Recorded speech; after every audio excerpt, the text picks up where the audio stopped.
Well, it's Sunday night, October the 11th, and welcome to the first ever episode of the Sunday Evening Unwind on the PJCN Network, the show about whatever.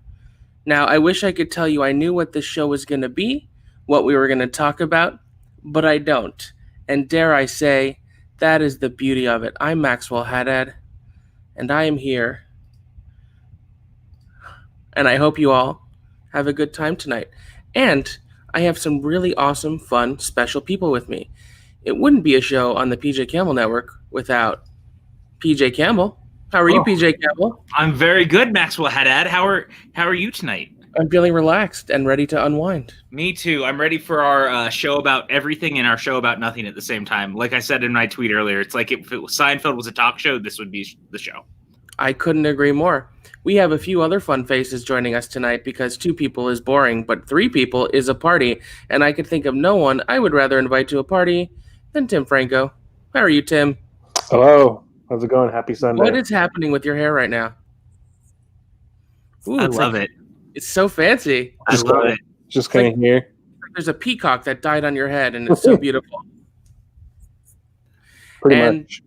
We have one other person joining us now, and that's not to say others may not join us later. Who knows? Anything could happen. You know him. You love him. He likes to open boxes, and he enjoys Star Wars. It's Sean Sullivan. Hold on, I'm sending a tweet. You know how to tweet? Jill showed me. Oh, okay. That's nice. I'm glad. I'm supposed to tweet the show, right? You told me to tweet the show? Yes. Yeah. How are you doing tonight? I'm good. I'm dead. I'm glad to be here. I've got coffee. We're going to switch to eggnog in a little bit. Oh, eggnog with alcohol? Jerry. Yeah. That was Ferris coming in hot, man. Ferris also said, I am the Seinfeld, which I won't take offense to as the only Jew here, but that's okay. And I'm George, so it's fine. Yeah. That actually checks out 100%. That does check out. That totally checks out. Does that make me Elaine? Is that the other one, Elaine? Yeah, I mean, you could be, or you could be Newman. I was going to say you're more of a Newman. I was like, who's Newman? I'm not going to lie. I've never seen Seinfeld. What? Before we get into talking about absolutely nothing at all, why don't we go through some announcements? How's that sound? I mean, I do like announcements. Yeah. So tomorrow's Monday, and on Monday we've been doing our slightly less scary, spooky movies with the Scary Movie Squad, and we're watching Tim Burton's Beetlejuice. It's an amazingly whimsical and fun film. Michael Keaton, Winona Ryder, Alec Baldwin, recent Emmy winner Catherine O'Hara. It's a hoot and a half. That'll be at our normal time, 7 Pacific, 10 Eastern. Please join us for that. Then on Wednesday, Suddenly Soundtracks is heading into the world of Disney with Tangled, featuring Jen Kemp and Sean's girlfriend Jillian, who recently won with a perfect game, might I add, the Video Chronic quiz about Tangled. So there are no better Tangled experts out there than Jillian. They're going to break down the soundtrack song by song and rate it. You know the show, you love the show, you love Tangled, you should be there. Do you guys like Tangled? I love Tangled. It's one of my favorite Disney movies of the last decade. I think that it's kind of their best postmodern work as far as the animated stuff goes. Like, it's almost a satirical take on their own material, and I love it for that. My bedroom is decorated like Tangled. I better like Tangled. Did you have a say in that at all? No. No. To be fair, I made a lot of the decorations, so I guess I did, but you know. You are very handy. Yep, PJ and chill. As opposed to our normal Friday night Scary Movie Squad, actually Scary Watch Along, because there's a movie trivia Schmoedown pay-per-view event. PJ might know something about that. Some teams are playing. It's a championship. Shazam versus the corruption. That's going to be a whole thing. So Saturday, we are doing a double feature of The Conjuring and The Conjuring 2, both directed by James Wan. Chris Clark has never seen them. You know what that means. The shrieks are going to be out of control. I thought that there was no movie that would get him more than host. And then when I realized he had never seen The Conjuring, I was like, he's not going to survive the watch along. Like, just straight up, he's just not going to survive. I think it's possible that he has a coronary embolism on screen. Yes. I hope not. But So I want to talk about Front Center Mezzanine a little bit. Now, for those of you who have watched the show, and I thank you so much for watching it, we've done eight episodes so far. Each episode thus far has been an interview with someone of note in the theatrical community. For this week's episode, which will be on Thursday, back to our normal time, we're doing something very special. In lieu of a guest from the theatrical community, and that's not to say we may not have special guests from within our community, we are going to be simply talking about our favorite spooky musicals. You might get a taste of some of what might be discussed on this incredible thumbnail that Chris Clark made here. But it's going to be really fun breaking down some of these. Oh, God. I know. Sorry. I just want everyone at home watching to know that Chris Clark does sign a waiver before logging online for each and every Scary Movie Squad watch along. So if something does happen, not responsible. But yeah, this is going to be a really unique and different approach to Front Center Mezzanine, and this is something we might doing a little bit more of, throwing in these special episodes ever so often, as opposed to not just interviews, just an opportunity to talk about our love for Broadway and musical theater. And what better than October, as we're getting closer and closer to Halloween, to talk about spooky musicals, and there are a ton of them, some of which you maybe never even heard of before, some of which you may know and love, and like I said, we're trying to get some cool people you might know from within the community. It's going to be really fun, and hope you guys like that. Now, Box, Sean. No, Box no longer. Okay, so Max, can you drop PJ off the call for a minute? I sure can. Bye, Peach. So we have a few episodes of Box coming up. It's true. Our original plan was to do one a month. We are going above and beyond that. We make no guarantees on when they're coming out. We have one in the pipe right now, and then two more behind that, with another one planned. Should we take a look at the one in the pipe? I think we should show them the one in the pipe. Oh my God! Now hold up a second. There seems to be a silhouette there. There is a silhouette there. Maybe we can. Do we I have do. Should we reveal who's in the silhouette? I'll tell you what. Let's let everyone in the chat get a good look at the silhouette, and we'll give it a couple minutes, and then you guys can tell me if you have a guess on who that silhouette is behind me. Let us know in the chat, and then we'll reveal it in like a couple minutes. But we can bring PJ back in that time. He's doing something. He'll be back in a second. I'm pretty excited about. Oh, here he is. He's back. Oh, hi. I don't. PJ. I don't think I changed anything in my background at all. I don't know if I. I'm not sure. The one other thing I want to talk about, of course, is our incredible Patreon producers.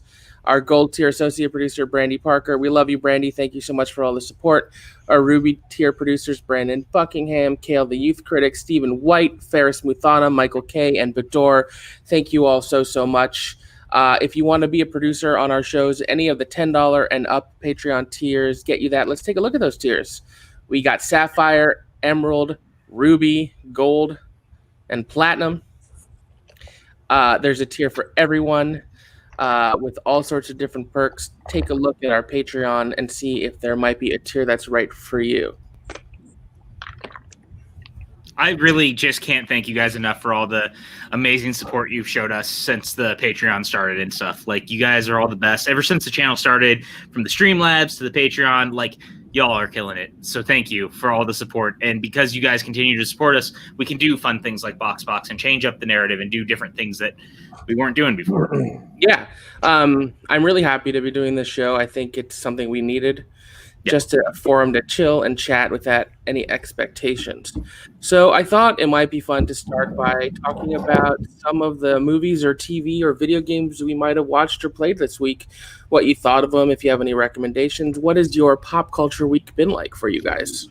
I mean, I know everyone right now is clearly talking about Bly Manor. I haven't gotten to start it yet. So I jumped into Hubie Halloween, the new Netflix Adam Sandler film, because you know what, guys? I hadn't liked a lot of what he's done in a long time. It's been a minute. And I was like, maybe I should give this one a go, maybe not. And then the trailer hit. And I was like, you know what? The trailer is okay. And then I watched the movie and I enjoyed it way more than I was expecting to. It's a stealth sequel to Happy Gilmore and Billy Madison and takes place in that universe, which I thought was awesome. I don't think it's necessarily a very good movie, but I had fun watching it. So there's That's cool. I definitely want to watch it. And to answer this question, are you drinking milk, Sean? I am drinking Pennsylvania Dutch real eggnog. Ooh. So what you're saying is you're imbibing alcohol? No. Non-alcoholic beverages, right? On this show? No, all alcoholic beverages. Okay, yeah. It's got brandy and rum and whiskey. I guess if we're going to drink, we can drink I L'chaim. have Cheers. water. Yay. I have a hibiscus sour. I should have brought alcohol in. Hey, Max, I don't mean to cut PJ off, but I think you should highlight one of those comments in the chat. I just did. Which one could it be? Oh, is it Bibbs? It's funny you should say that, Brandy, because that person in the silhouette is Bibbs. It is William Bibbiani.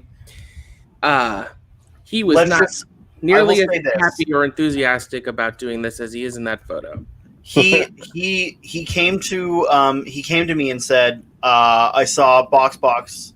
Of course I watched it. I absolutely loved the show. Please have me on the show. None of that was said. And I couldn't tell him no. In fact, he wrote us a check to be on the show. No, that's not what paid us. Also, the Lakers apparently just won the NBA title, so I'm gonna have to go. I have to go break shit because I hate the Lakers. I'll tell you why I'm happy about that. I'm happy about that because it means there's no Game 7, which means The Bachelorette is going to premiere on Tuesday as planned. I think we could let Brandy see Box first. Maybe. I mean, she is a gold tier producer. I mean, yeah. How about you, Tim? What have you been watching lately? I know you said you watched Bly Manor. Yeah, I watched Bly Manor the last 2 days, so I finished that. It's great. My quick thing is on it. I loved it. I liked it more than Hill House. Hill House is scarier, I will say, but Bly Manor to me had a more meaningful story, and that's what I really enjoyed. What else? I watched Hubie Halloween. It's fine. I didn't love it, but it's not a terror. It's not. It's easily the best movie he's done. It's not in the realm of his other. I mean, it's character wise, it's similar, but like it's watchable. I'll say this, because I know where you're going. I didn't love it either. Like I think it was fun, but considering all the trash he's put out comedy wise, like straight Adam Sandler comedy, this was far and away the best one that he's done, especially in the Netflix group. I haven't seen any of them. I want to check it out. I haven't watched any of his other Netflix movies, to be honest. Like, I'm not sure, but I put myself. I enjoyed more so like the characters around him and not Adam Sandler. Yeah. Basically, I could have been fine with Adam Sandler not in that movie and just all the characters around it. Jake? I hate his voice in the movie. Yeah. Are you choking? Yeah, I am. I choked on ice. Are you gonna? That's like the worst, like lamest thing to choke on. It's fucking terrible. And if I die on screen because I had ice, I mean, I've choked on my own breath before, like just. Oh, thanks, Janine. Appreciate that. Hi, Janine. Hi, Janine. So what about you, Sean? What has your pop culture week been like? I know you don't watch movies, but I know you play a lot of video games. Well, I watched The Boys. I watched Umbrella Academy. Oh yeah, I also finished The Boys. The Boys much better than Umbrella Academy, in my opinion. If you've never seen The Boys, go watch The Boys. What else? Are you here for The Boys, Sean? What? Are you here for The Boys? I'm always here. You got to support The Boys. You want to hear it? Want to hear it for The Boys? I'm only here for The Boys. Okay. I'm only here for The Boys. And then I played a lot of Baldur's Gate 3. New game in early access. It's a D&D game. If you see my backdrop, you know I'm a big fucking nerd and love D&D and stuff. It's like you're literally living inside. I'm surprised there's not a wench bringing you meat as we speak. Jill is currently on another show. Oh, otherwise that's she not would nice. be. That's awful. I don't condone that kind of talk. I don't normally, but you set me up so well for it. I couldn't miss it. But yeah, I mean, look, I don't watch a whole lot of movies, but I love my television, and I occasionally love my video games. You're very confusing. I don't understand it. I don't know, man. But I don't even know who let me in the Schmodown. You know, I mean, I keep asking you the same fucking question. I know about one series of movies, maybe 2 or 3. But speaking of which, we're going to talk about one of those in a little bit, I think. Oh yeah. But yeah. Aside from that, no, not really. A little bit of Squadrons, mostly Baldur's Gate, and The Boys in Umbrella Academy, because I only care about superheroes and Star Wars, apparently. You have a very limited scope. And I'm okay. It's a lot more to manage. It's a lot easier to manage. I feel like I am constantly suffocating over an ever-increasing pile of content that I'm never going to have time to watch all of that I want to. It's almost like there's too many streaming services, too much content, and now we're overwhelmed, like, on a daily basis. And I don't know what to do with that, because I keep forgetting, like, Disney dropped a new show on Disney Plus this week. The Right Stuff. Yeah, The Right Stuff, which is a remake of a movie about astronauts, but it's an 8-part miniseries now. So, like, I don't know when I'm going to have time for it. The first 2 episodes are on Disney Plus right now, and they're both 45 minutes apiece. I do have to say, and I know this has been a big topic of conversation, especially around The Boys, because there's a difference in the way they did it for the first season and the second season. Personally, barring a few exceptions, I prefer shows that release week to week because I find it easier to manage. Because when a show drops all their episodes at once, I feel like if I don't watch them all in like the first couple days, I might as well just watch them a year from now when I have time, because there's no need to stay in the conversation because the conversation's over and I have 8 other things I'm working on watching. So I know these are all here. I could watch them anytime. I'm of the impression that Netflix actually like hurt the entertainment industry overall with the binge model. I think that the binge model hurts shows in the long run. I think it hurts the fandoms in the long run because you don't get the conversations that you're used to having like on a weekly basis. Mandalorian proved that people were starving to have like a week-to-week conversation. Watchmen, Game of Thrones, people like the week-to-week conversation. Yeah. We forget that stuff like Lost was the last real network television show where people were talking week to week from beginning to end. I would argue that to an extent This Is Us has had a certain element of that, because even though it's very much a family drama, because of its structure and timelines, it has built in certain mysteries, right? Like how Jack died, for example, that people were really talking about. But I don't disagree that Lost was like a major water cooler show, and it was fun. Like that and Battlestar Galactica were on around the same time. It was super fun to just like theorize week by week and have something to look forward to every week. Like Tim watched all of Bly Manor in a day and a half. It's done. You know, that's it. Heroes was really good for that too. For one season. For one season. For one season, Heroes was good for that. And then it went to hell. Yeah, that was diminishing returns for sure. Dude, I think Reborn was fucking awful. Did anyone else here watch it? With Zach Yeah. I didn't hate it. I hated it. Like out the gate, they were like, let's kill a bunch of the major characters from the last one just to prove a point. And I was like, and I'm out. I was just glad to be in that world when it kind of felt like they cared at least a little bit about it. They kind of had to remove some characters, but like I was glad to be in that world with a little bit of care. Granted, I haven't seen it in fucking 5 years. When did that come out? 5 years ago. Yeah. 2014, 2015, something like that. So much hope, and it was squandered. Yeah, but PJ, you don't like Battlestar Galactica or Stargate SG-1. So. You're right, I don't, because I prefer the movie, and I'm like the lone opinion on that, and that's fine. 2 L's. Look, 2 L's, different guy. Doesn't matter. MacGyver is not fucking Kurt Russell. That's all it is. Like, I can't. He is not Kurt Russell. I like him fine as an actor, but He is not. He's not fucking Kurt Russell. I can't do it. I'm sorry. SG-1 is dead to me. I'll watch Atlantis. I think SG-1 is really good. I don't know what he's I've talking never watched it. I've always wanted to watch it, but I just never made so time good. for it. Don't do it, Tim. Don't do it. You're It's gonna even enjoy it. pretty well. I don't It's even care aged about pretty well. not Kurt Russell or not. Kurt Russell wasn't my favorite character of Stargate, so How dare all of you? Stargate's all about James Spader's character. Sure To be enough. fair, James Spader I gets mean, replaced. Kurt Russell's story is important as well because the guy wants to kill himself in the beginning of the movie, and then by the end of the movie he doesn't. But I'd like season 2 of Heroes fine. I think the biggest problem with season 2 of Heroes, at least for me, was that the writer's strike just destroyed that movie. Or that show, I mean. Like the writing. Season 4 of Lost, season 2 of Heroes. Was season 4 of Lost or 5? No, 3. 3. And then from then on, they were off the air for like a year and a half and they wrote all of 4, 5, and 6 back to back. And they were like, we're doing shorter seasons on our time frame. We're doing it our way. And they closed it out the way that they wanted to with no more filler. Yeah. Yeah, I think season 4 might be my favorite of Lost.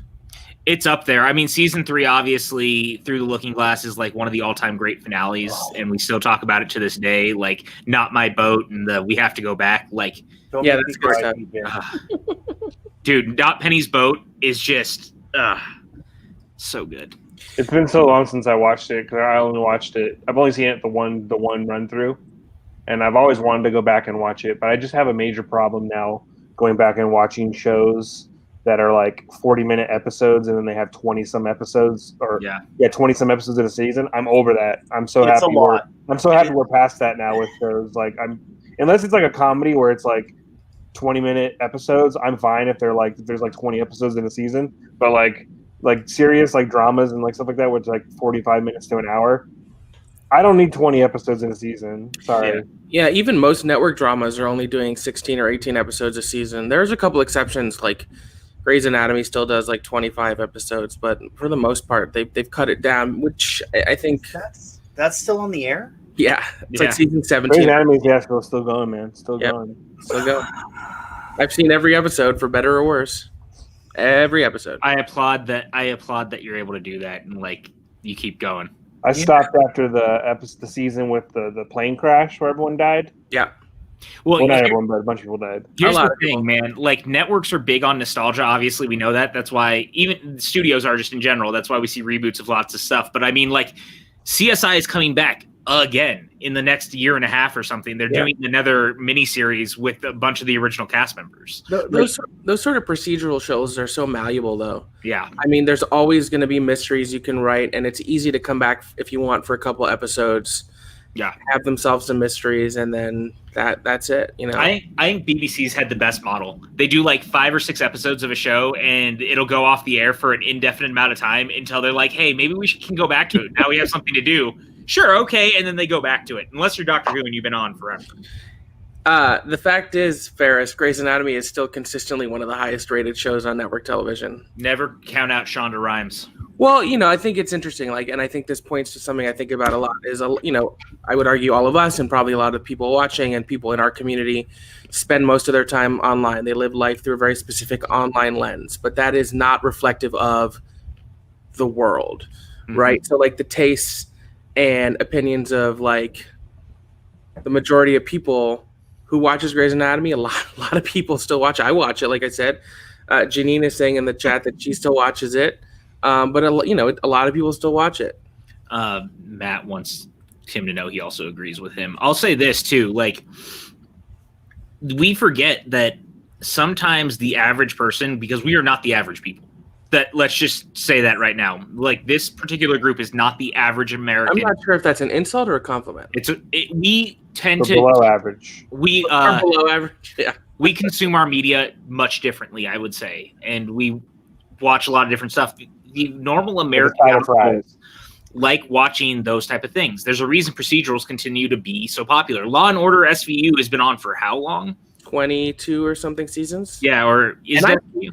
Yeah, Yeah. and I get it. Like after a long day at work, or you have kids and you're tired, and I'm not impugning or dismissing those shows. I think some of them are really good. There's many procedurals I've thoroughly enjoyed, but they're more easily digestible than other stuff because, yeah, they will have overarching stories or like mythology episodes, but for the most part, within the span of an hour, you get introduced to the plot and it's resolved by the end of the hour. And there's something comforting about that, and I totally get it. Yeah, we forget that not everyone wants to have shows that are 8 episodes, but also feel like a movie and like one narrative that you need all the time. Like, again, Netflix and Stranger Things and a lot of those shows, Bly Manor. Well, I haven't seen Bly Manor yet, but I assume because Haunting the Hills House was the same way, is that they feel like you need to keep going in a way. Like there's never a good time to stop watching those shows if you don't have the time. And so if you don't want to stop, then it's like, okay, well, my entire day is going to be spent binging this to get through it, so I feel like I saw a complete story. Yeah. And usually when I stop is when I get a random Zoom link at 10 p.m. from PJ Campbell to what? Me? Never. I would never do that. So I see a lot of people active in the chat, which is awesome. So if anyone in the chat has any questions or topics to bring up, fire them out. We'll talk about anything. We'll answer any questions. Just shoot at us. We're here to just chill. So yeah, and don't forget, we do have a Streamlabs account. So if you want to send any questions that way, you can always toss some of those in with a donation. So yeah, this is a good time to talk about this. So I have here 2 copies of Pete Buttigieg's book, Trust. You might know Mayor Pete. You probably do. He ran for president. He's now been an incredible supporter and talker for the Biden-Harris campaign. He's been killing it with what he's been saying on Fox News and other channels, getting to the point. I'm going to give these away. So I put together a survey. It's a PJ Campbell Network related survey. It's just 5 pretty easy questions to get some feedback and opinions. I'm going to put the link to that survey in the chat. If you fill out the survey, you will automatically be entered to win. And before next week's episode of this show, I will randomize everyone who's entered and pick 2 winners and send them copies of the book. And I'll also post about this on Twitter and Facebook. But there's the link in the chat. you guys get a head start. Yeah, go ahead. Fill out the survey. Like I said, it's really quick. Are we on Twitch? Oh yeah, we are. Oh, yeah. We are on Twitch tonight.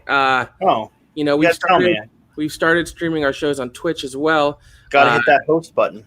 Yeah, subscribe to our Twitch channel, and the more of you that watch it on Twitch, the closer we can get to affiliate status. Great thing about StreamYards is we can stream to multiple places at once. So, oh God, no, my Twitch is talking to me. but again, 2 copies of this book. If you want to win one, fill out the survey. If you don't want to win one, fill out the survey because it helps us. It helps us because we're really trying to get feedback on what we're doing, what you guys would like to see more of. It'll take 30 seconds. It's literally 5 questions. So, well, one of our patron supporters, Stephen White, is asking if we have watched Lovecraft Country yet, and I'm one episode in. I actually fell off. I see that someone just said that they fell behind. Also, it was Stephen. He's fallen behind on it too. I really love it. I bought the book, and I was like, maybe I'll read the book before I go back. So, it's really good so far, and it had Cthulhu, my boy Cthulhu, which is awesome. Yeah, I haven't seen. Oh, go ahead. I haven't seen every episode, but I've seen the first couple, and I keep meaning to catch up. But it's just, again, there's so much content. But I've really liked what I've seen. And to Janine's point, sci-fi horror with an all-black cast with a civil rights era backdrop, it's so smart. And I think like a lot of sci-fi and horror we're seeing lately, Watchmen is a great example. It's sort of illustrating that the real horror is not like the traditional horror elements, but the way other humans treat other humans poorly. Yeah. We're the horror. Yeah, we are the horror. I mean, I would say even Hill House has kind of proved that too, right? I got HBO Go, HBO Max, whatever it is, for Lovecraft Country, or not Lovecraft Country, for Watchmen and stuff like Lovecraft Country and that. I haven't watched any Watchmen. I watched 1 episode of it. I haven't watched any Lovecraft Country, and it's like that's exactly what I want to freaking watch. Yeah, Watchmen is a masterpiece. Incredible. Yeah, I know it's on the very short list. Good. I'm like Max. I've watched like the first 4 or 5 episodes, but I'm behind right now. Tim texts me one day and he goes, "You watching Lovecraft Country yet?" And I was like, "No, not yet." And he goes, "Dude, you're gonna lose your mind." And then Maxwell texts me and he goes, "You watch Lovecraft Country yet?" And I was like, "No, not yet." And he goes, "The first 5 minutes, if you are not having like a full-on nerd out, I don't know who you are anymore." I mean, Jackie. I mean, spoilers to like the first 2 minutes of the show, but Jackie Robinson uses his baseball bat to rip Cthulhu in half. It's so fucking awesome. Yeah. That opening scene is like so cool. Yeah, like hooks you in immediately. You're like, I have to see where this is going. Yeah. So if you guys love sci-fi, horror, and stuff like that, I could not recommend it. Jordan Peele produced it, which I think is awesome. And he did it with Bad Robot, didn't he? Yeah, J.J. Abrams. Yeah. So and I think Jonathan Majors and Journey Smollett are just incredibly good. Yeah. Jonathan got a huge role in the MCU. He's going to be in Ant-Man 3. Yeah, and I think his character is going to be in a lot more than just Ant-Man 3. Well, of course. Do we know who he's playing? He's Kang, right? Yeah, he's playing Kang the Conqueror, which says a lot of very interesting and cool stuff, too, that I'm hoping turns out to be very interesting casting for Reed Richards. Yeah, and speaking of Jonathan Majors, if you have not seen The Last Black Man in San Francisco, I cannot recommend that film highly enough. I believe it's streaming on Amazon Prime. He should have been Oscar nominated. A lot of people that year were pushing for it. It didn't happen. But that film is beautiful. The score is gorgeous. Cinematography. It's an incredibly powerful film. Highly, highly recommended. It's on the more serious side. It's not the sort of, nerdy, geeky stuff, but it's an incredible film. I need to watch Perry Mason, by the way, to Reefism's point. I loved the original growing up. I used to watch it all the time. And Downey Jr. was originally supposed to star in the miniseries version. He ended up stepping back to produce it. And Matthew Rhys took over, and I need to watch it because it looks incredible. Yeah, I haven't seen it yet, but again, so much to watch. So much to watch. Guys, too much content. # too much content. So, Sean, there was something you were sort of alluding to that you wanted to talk about before. You were talking about TV anyway, so what was this potential Star Wars thing? Got it. Well. You're doing great, bud. I'm going to take a drink. Let's go to the tape. All right here. This one right here? Yeah. Look at that. All right. So, Raul Cooley. Am I saying that right? Coley? Coley. Raul Coley. Raul Cooley. I don't know. Look at this. I'm assuming that's Shug. That is Shug. That is Shug Knight 323 himself. Actually, it might be Justin. I think a lot of times when it's on YouTube, it might be Justin. Sean, we'll wait. We'll wait for an answer. You have a point to make. Right. Raul Cooley. Why don't the people that are way more educated on non-Star Wars things tell me who this guy is? Raul, his first big role was on iZombie, which was a show I absolutely loved. It was created by Rob Thomas, not that Rob Thomas, the guy who did Veronica Mars. And it was sort of very much like Veronica Mars, but about zombies. He was one of the main characters. He was the coroner who worked with the main character, who was a zombie who, in that world, if you ate a piece of someone's brain, you got their memories, and they used that to help solve crimes. It was right. It was awesome. And then his second really big role after that was in Bly Manor, which is super topical, which he mentions in this post here. But what I also love about Raul is he's been an incredible Twitter presence over the last couple of years. He's just like us. He's a huge, huge gamer. He's a huge Star Wars nerd. He's not afraid to share his opinions. And I think he's just one of the coolest, most talented people working right now. And well, I know he was Scarecrow in the Harley series. I have not seen the Harley series yet. He might have done the voice for that. Yeah, I think he was Scarecrow in the Harley series, and I think he was someone in Gears of War. So I know he's one of us because his his resume says so. Let's look at this. Let's look at this. So real quick, I want to shout out the 3 people who have downvoted our video so far because they are not enjoying it apparently on YouTube. So guys, if you're enjoying this, hit those like buttons. If you're not, go fuck yourself. It's so interesting how just to go off on a little tangent here, we generally only ever get 3 downvotes on any video, and all I can assume is it's the same 3 people who don't like us. Yeah. So to Patrick Hogue. paraphrase my good friend Sean Sullivan, go fuck yourself. So let's look at this picture. Let's zoom in and enhance a little bit. It says he's currently working alone, filming a new show. So let's zoom in and enhance on this picture. Can I zoom in and enhance on the picture? I don't know I if you can't, can. guys. I cannot zoom in and enhance. But it very well could be someone's ex. Speaking of which, go watch Box episode 1. Back here, we've got this lovely cultural statue. It looks like it could be some form of Mesoamerican, maybe Egyptian. Whatever it is, I love it. He has what looks like either a phoenix or a I realized I'm about to draw a dick and balls, and that wasn't my intention. He's got what looks like it could be a phoenix or a rooster on there, but we're not talking about those. Circle the window. Circle the window. Oh, okay. No, we want this. We don't want to get demonetized. Do we worry about that on this channel? No, I don't think so. Tell us No, more, we just John got Madden. another downvote though. So Yeah, I want the John Madden Etch-a-Sketch here. But if we look at this shirt here, this shirt says Cuss Film. Now, I don't know what's cut off there by the fold, but I assume that's an L and a U. that is clearly a Lucasfilm Limited For logo. Lucasfilm. Yes.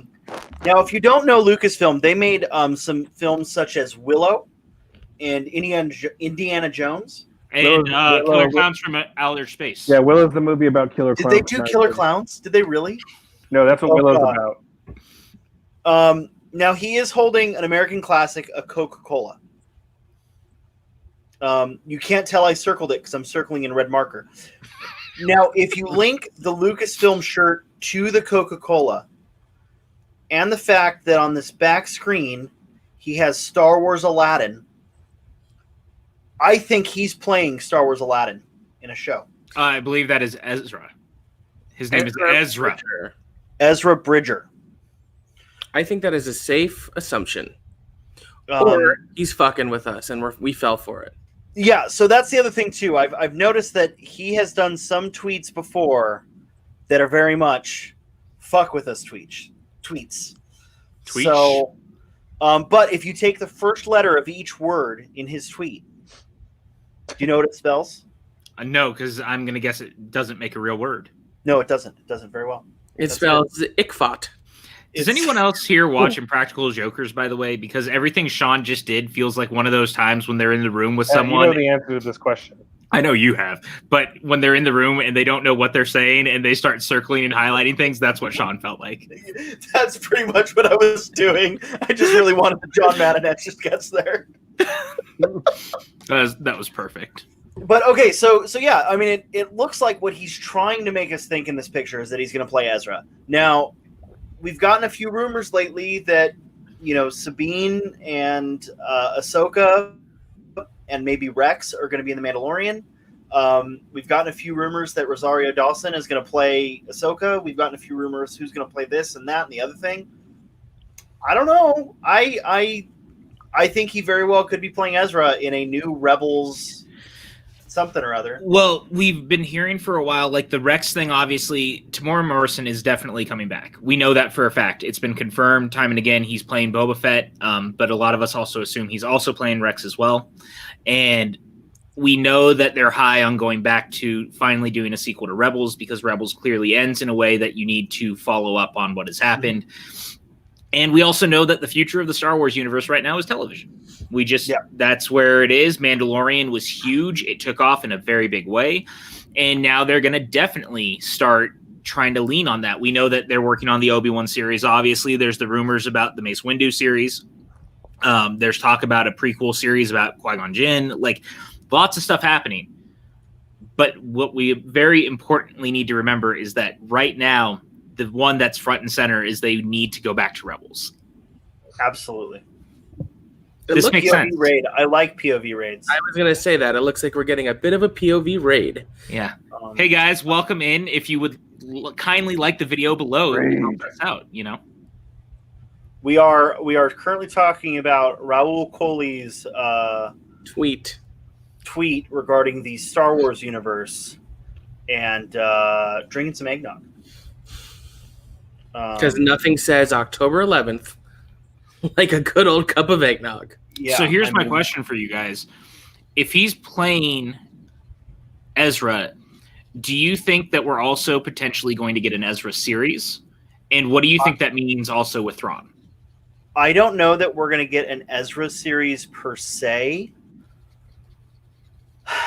There's a couple options there, right? Like, so first and foremost, you could do a Luke Skywalker series.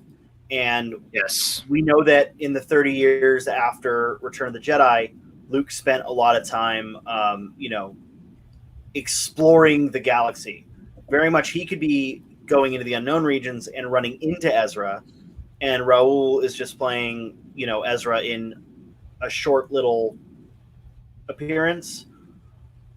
But I think that's more likely that we're getting a Rebels sequel with, Ezra and Ahsoka and Sabine. So one thing that did cross my mind because what I honed in on is he said I am alone filming a TV show. Mm-hmm. So maybe he's voicing Ezra in an animated Rebels sequel. Which is possible. He's done voice acting before. Yeah. I know that a lot of people have jumped to live action. I don't think it has to be live action, especially if it's going to be a Luke Skywalker related series. Who knows? He could be nothing. He could just be screwing with us. Just be fucking with us, which he better not be possible. I want my live action Ezra, god damn it. I would love a live action. He'd be great. I think he'd be great casting. Yeah, absolutely. I mean, it's great. He's really good. I did get some more confirmation. Oh. Yeah. So I just got another. This comes from one of our people in the field, and it is an on-set photo here of him as Ezra. Max, you can throw it up. Oh yeah. Great job to everyone involved getting us that picture. Fantastic. Really nice work. Scoops. It's all about scoops. Yeah, we got the scoops. What is that, Sean? Why are we still sharing my screen? Because there was pretty colors. Is he good in Bly Manor, by the way, Tim? Very good in Bly Manor. Yeah, really good. He's like a main character, so he's really good. And he gets to show his range because on iZombie he was mostly sort of a sidekick comic relief, and his character in Bly Manor is a lot more earnest and emotional. Awesome. Yeah, definitely is. Well, I can't wait. I'm excited for the future of Star Wars right now. That's what I'll say. Like, I can't wait to see what they do more in the live action realm. Like, I'm super excited about Obi-Wan. There's all those rumors that there could be a couple of different Rebel sequels kind of happening at one time that all lead to like a crossover, like all of the Defenders. So like an Ezra one, an Ahsoka Tano one, so on and so forth. And then it would coalesce into one like mini series, which could also be cool if it was done correctly. Yeah. Now, here's the real question. Do I have to answer questions about those in the Schmodown? That is above my pay grade. I can neither confirm nor deny that is above my pay grade. Take that. I ain't got fucking time for that. Well, look, I don't make the rules. Well, that's not true. I did help write the rule book. Yeah, I'm pretty sure you wasn't going to say anything, but make the rules. I was like, but you do write the rules. Look, man. Oh, jeez.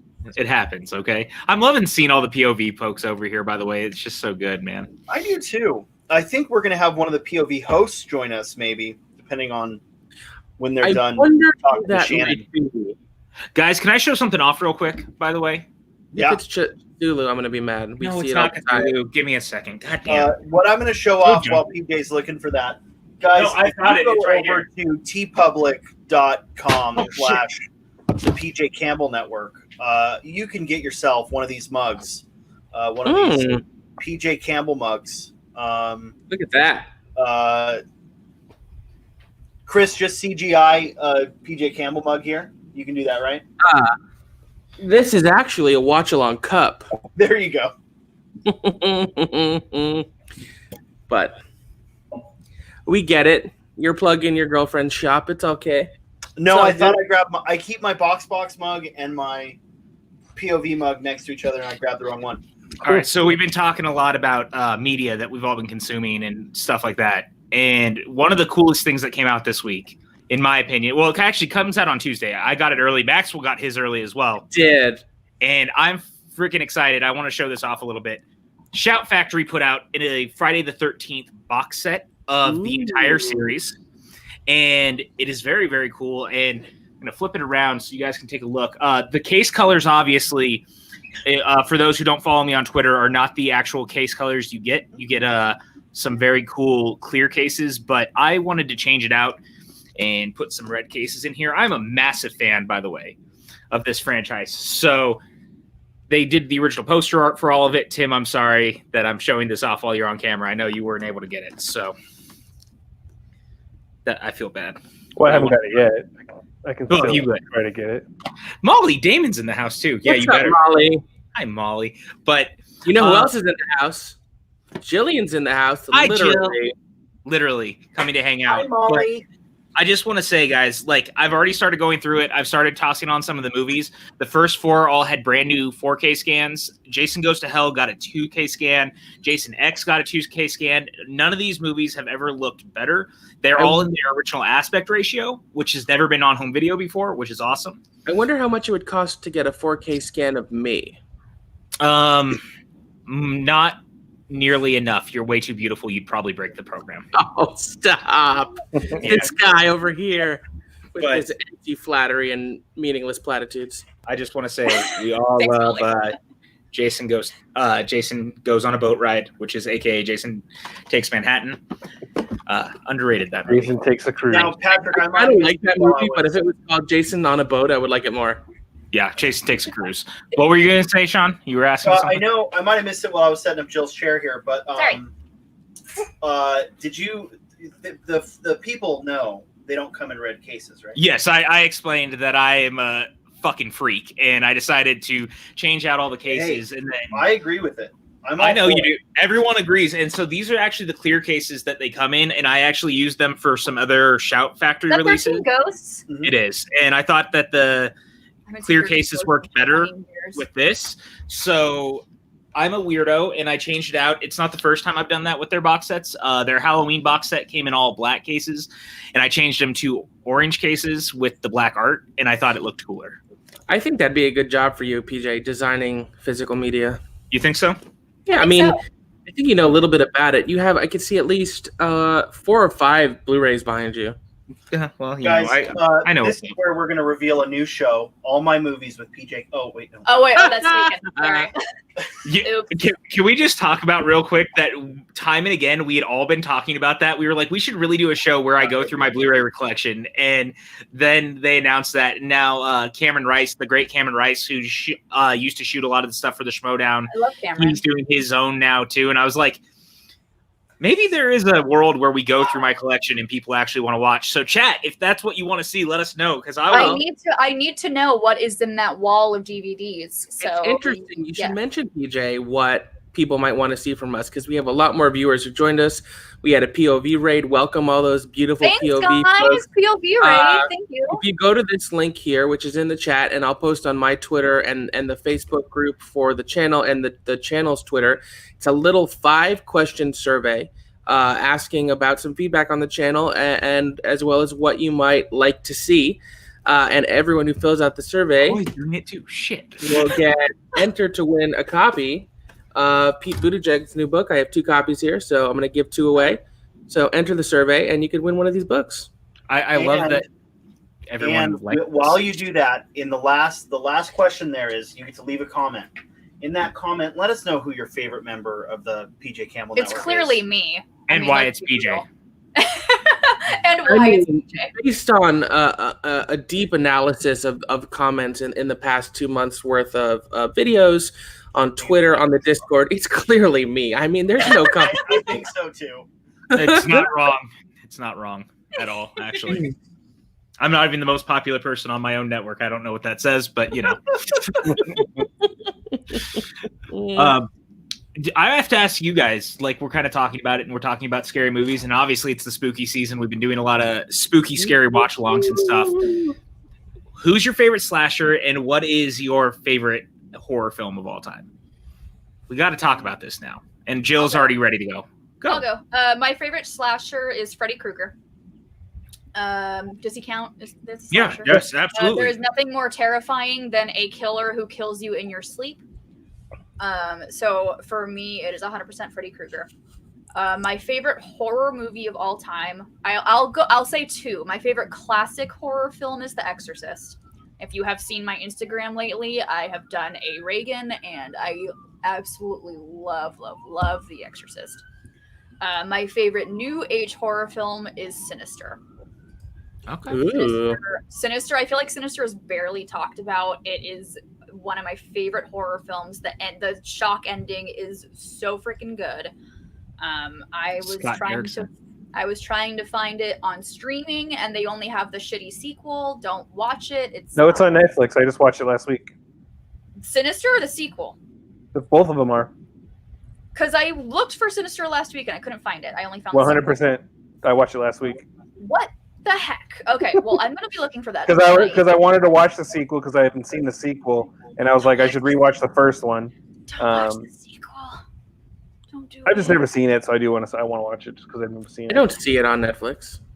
So maybe they just removed it. It was on there last week. I swear to God, I watched it. I also like Saw 2 a lot. But my favorite slasher is probably the guitar player from Guns N' Roses. oh my god, He is the best slash. Great. My favorite Fantastic. horror movie is either Evil Dead or the other one that the name is fucking escaping me now. what's it The third one in the series, Army of Darkness. Army of Darkness. Thank you. Fuck. I'm like, of what series? Of that series, Okay. Evil Dead. That's where I was going. Is either Evil Dead or Army of Darkness. But I'm not a big horror fan, so I just really named two horror movies I've seen. Yes, it does. Screen counts. Yeah, Ghostface. Ghostface is definitely a slasher. It's always a different person under the mask, but Ghostface is its own enigma. I've never seen any of the Scream. What the fuck? Wow. I know. Even I've seen Scream. I've never seen any of the Scream films. Yo, and I know that what we're like- doing as soon as this stream is over. Jill, you're not going to watching bed. Scream. We're watching Scream. You know that I have an early bedtime, PJ. Yeah, well, you know, if you hadn't said that out loud for the entire internet to judge, I know.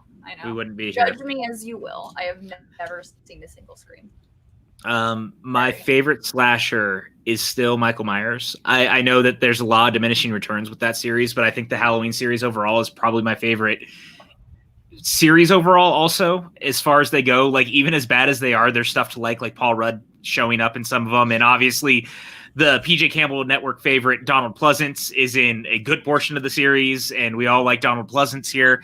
I can't get enough of those movies, man, plus Jamie Lee Curtis. There's just so many good people in it, and my favorite horror film of all time is probably a tie between Psycho and Halloween. I love Psycho. Yeah. Yeah.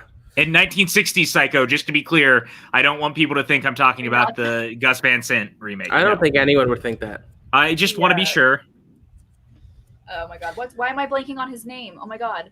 Anthony Perkins? No. Vince Vaughn. It's Vaughn? Vince Vaughn. Thank you. Vince I was like Vaughn. the guy in tall Dodgeball. The tall guy from Dodgeball, as Michael Scott says. Although Dodgeball. Ben Stiller's in it. he does kind of look awesome as a slasher killer in the upcoming Freaky. Yes, he does. So you guys have already talked about a lot of my favorites. Freaky Friday. Scream is my- I think, yeah. Scream is my favorite slasher. I love that series to death. Although it changes every time, and I love Psycho as well. But I also take any opportunity I can to shout out Catherine Bigelow's Near Dark. Oh, yeah. I think that movie is incredibly good. I think it's woefully underseen. If you like vampires, it has some of the most badass vampires ever put to film, especially Bill Paxton, who is violent and chaotic and really sexy in that movie. So This is my favorite. You had an I early had a really bad time. Going off of Brandy, I love Carrie. I also didn't hate the remake. I actually never saw the remake. The It's remake's, okay. the remake's not bad. Yeah, it's not bad. I agree. The remake is not bad. Is that Chloe Grace Moretz, if I remember Yes. correctly? Yes. Yeah. I have a soft spot for Carrie too. The I Rage. Rage. Especially the parody musical. My favorite slasher is Jason Voorhees. Never heard of him. My favorite slasher. Friday the 13th is my favorite franchise, in my favorite horror franchise. Favorite horror movie though would probably be Halloween, the 1978 Halloween. Yeah, that's definitely probably my favorite horror movie. It's classic. It's perfect.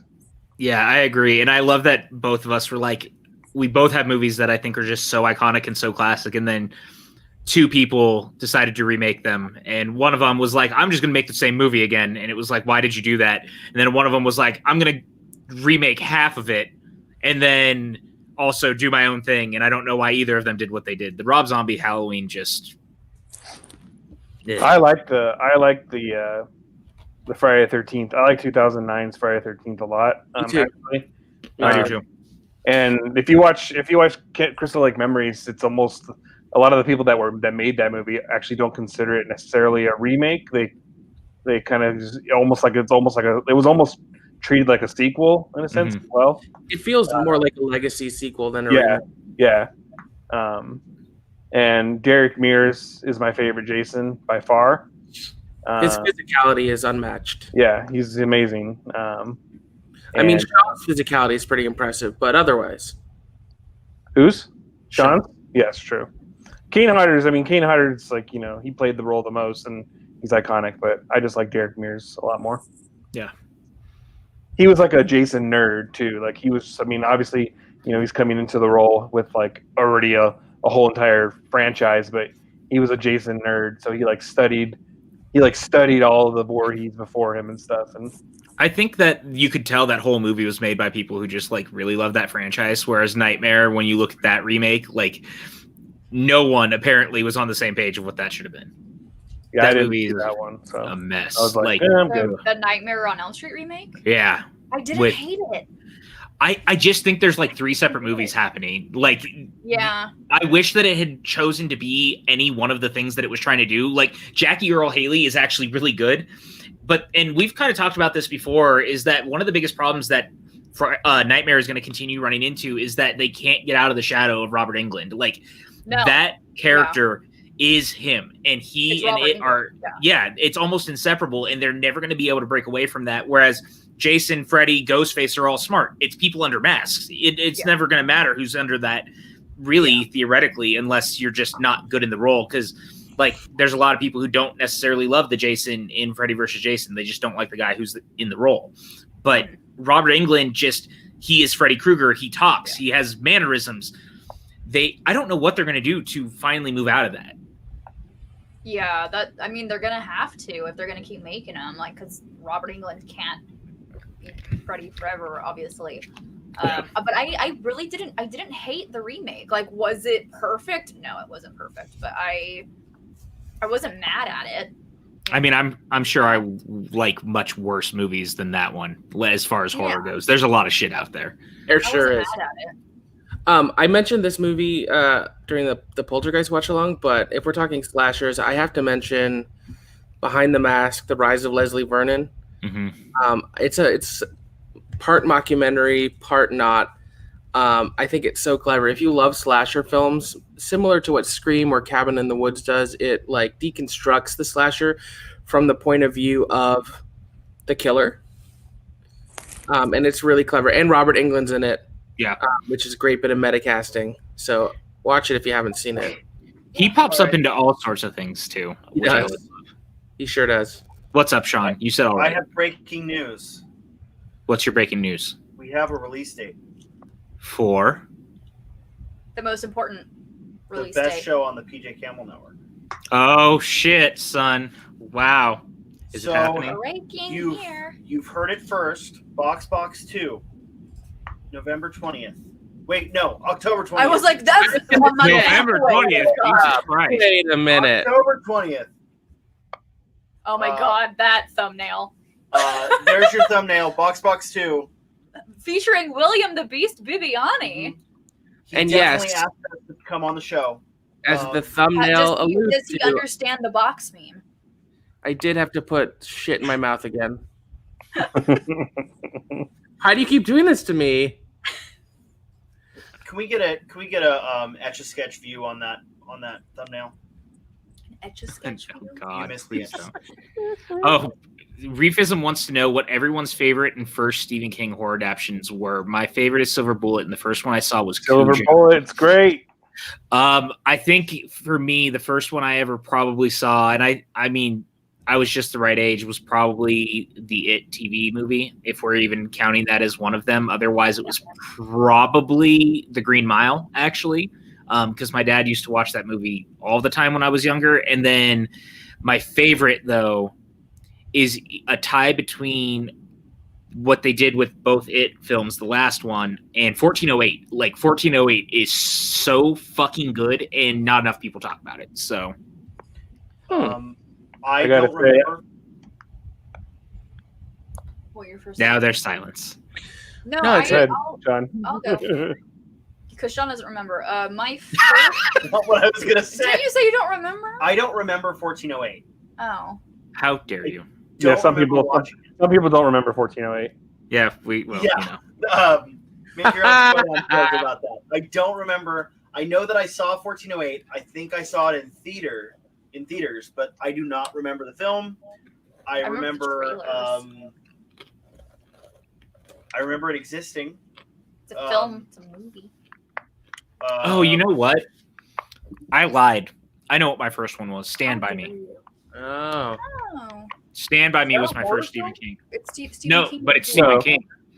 No, but Yeah, the there's- question was Stephen King horror. Was it? I thought it just said Stephen King. No, it was Stephen King horror Oh, adaptation. Oh. Oh yeah. Well, I mean, there's dead bodies in it. I'm gonna count it. It's There's dead childhood bodies. horror. But I think my favorite Stephen King adaptation for horror is Carrie's King, right? Carrie? Oh yeah, Yes. Yeah, it's Carrie. I like it. I like where your head's at. That's the only one I've watched and remember. That's it. Really? That I've watched and remember, yeah. Oh. For me, my first one was probably either The Shining or Cujo. Was Okay, my okay. first Stephen King. My favorite is probably The Shining, though. My favorite Stephen King. I lied again. Oh my God, PJ. I know. I'm sorry. I know what my favorite King adaptation is. Doctor now. Sleep. Yep. The director's cut of Doctor Sleep is my favorite. I will My die on this favorite- hill that it's a masterpiece. You know what? I lied too. The Dark Tower.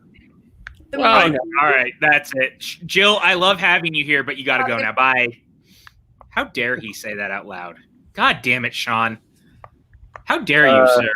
I think it's hard to say what my first one was because I'm not really sure. It was probably honestly like Silver Bullet. I remember seeing Silver Bullet really young, and I love Silver. What? What? Your audio went crazy. It went back. I love it. It's like Nice. My favorite adaptation. Rude, Brandy. I mean, I'm gonna go ahead and just say The Mist. The Mist's a good one. Ooh, good call. That's a good call. there are so many really good ones. The Shining, Doctor Sleep, Carrie, The Mist are all great. Dead But the Dead Zone is what I was going to mention Ah, because it hasn't been mentioned yet. I think Christopher Walken is so good. topical. Yeah, I like Christine as well. Seems great. Oh, what's up, PLD? Hey, PLD. That's about a car, right? Yeah, but if we're not talking Stephen King horror, I mean Shawshank. Come on, I mean, Shawshank is a masterpiece, regardless. Like that movie is incredible. Shawshank's pretty great. There's so many movies that I don't even think of that, like, oh yeah, that's Stephen King. Yep. Like The Green Mile. I don't think of that as a Stephen King. Most people don't. Automatically go to horror for Stephen. I'm surprised Pat didn't No, mention but- Creepshow. I did think about Creepshow. I for whatever reason with Creepshow, I consider it more of a George A. Romero than a Stephen King, even though King's name is like and so blatantly. I mean, he's fucking in the movie. Like Stephen King is in Creepshow. It's so blatantly a Stephen King thing, but I always think Jordy about it. Barrel. I always think about it for whatever reason as specifically a George A. Romero film. That's fair. Yeah, I do love Creepshow. I love both those. The first two, at least. The third one is, Of course. yeah, Creepshow with Ed Harris. Ed Harris movie when PLD's here. Yeah, he's in Father's Day. Does he like Ed Harris? I think he has an Ed Harris tattoo on his back. On his full back. I have so many Stephen King books. I'm waiting for the greatest adaptation of Salem's Lot, which is my favorite. So I hope The Stand is good. me too. That first trailer came out and it looks promising. That's CBS All Access. It is. Which isn't it being? I think it's being renamed to. Paramount Plus, I think. Oh my god! Enough with the pluses. Come up with something else, you fools. Hey, be original. Hey man, I'll take that over HBO Max, which doesn't at all allude to the fact that it's a Warner Brothers owned property. And Excuse me, you would dare to remove my name? How dare. no, make it Warner Brother Max. Warner Brother Max. Just get rid of the HBO part. They should call it Paramount Minus. Well, I mean, that's what they might be in a couple of years if they aren't careful. There's not a studio that is Paramount multiplied. doing less than Paramount right now. Peacock should be called NBC Divide. At least Paramount has Mission Impossible. They have that going for them. But like they have the Godfather IP and they've done shit with it since the 90s. They shouldn't. Leave it They- alone. Why would no, they? there's so many other books. Dive into that. Like do something with it. Turn it into a miniseries. I think The Godfather is the perfect example of you can take those movies and leave them as they are as perfect and do a miniseries or a long-standing TV show that spans generations about that family. And there's enough new material post those movies with the other books that you could really dive into it. Okay. That's all I'm saying. I'll just go watch Zootopia again. I love I agree. Zootopia. Why you gotta be like that? Why can't you just be like, you know what, that's a good idea? Because We said that's great. I said that's great. I agree. Oh, thank you, Sean. I appreciate you. It's like last night when we spoke till like 2 a.m. I Again. didn't have anything good to add. I just said, "Yep, Is that I agree." Yeah, Paramount does have Star Trek, and it was like they need to get off their tushy and make a fourth Kelton timeline movie. They need to do the concept where they bring back Chris Hemsworth, time travel, Chris Pine, Chris Hemsworth. It would be All the awesome. Chris's. no Brief just is done. fine. Can we have Georgia- a movie with all the Chris's? Romero did not make They Live. I hate to tell you. That would That's actually be John John Carpenter. Carpenter. Blasphemy! Because I do love They Live is one of my favorite films of all time. Like in a lot of ways, that is the manifesto of an entire generation right now. If you haven't watched it recently, kind of deals with what we're dealing with. Not gonna lie. What is your favorite John Carpenter? Halloween. Halloween. But They Live is a very, very close second. Number two thing for is me. a close second for me. Yeah, it's between for me. It's between The Thing and Big Trouble in Little China. I love Big Trouble in Little China so much too. Yeah. It's hard. I love haven't Carpenter. seen The Thing, but I feel like it would be The Thing. You would like The Thing. The Thing's Thing Thing's great. The Thing was the first movie I saw when I moved to Arizona. We went to a late night screening the weekend I moved here at the Loft. Tim, myself, Dan, and Aaliyah. That was fun. I mean, I was falling the asleep guy What's up, from Hey, Jay. MacGyver's in it. He's in The Thing. The guy from MacGyver? Yes, Kurt Russell. Kurt Fuck you. Russell, yeah. Fuck you. How dare Kurt you? Russell, Keith David, It all comes full circle, PJ. On this show, it really does. Wil- because it's us. Wilford Brimley. Yep. The late, great Wilford Brimley. Beatus. From the Ewok movies. Yes. Yes, he's in the Should second be one. a Schmodown slice. Which one should be? Wilford Brimley or the The Ewok? Ewok movies.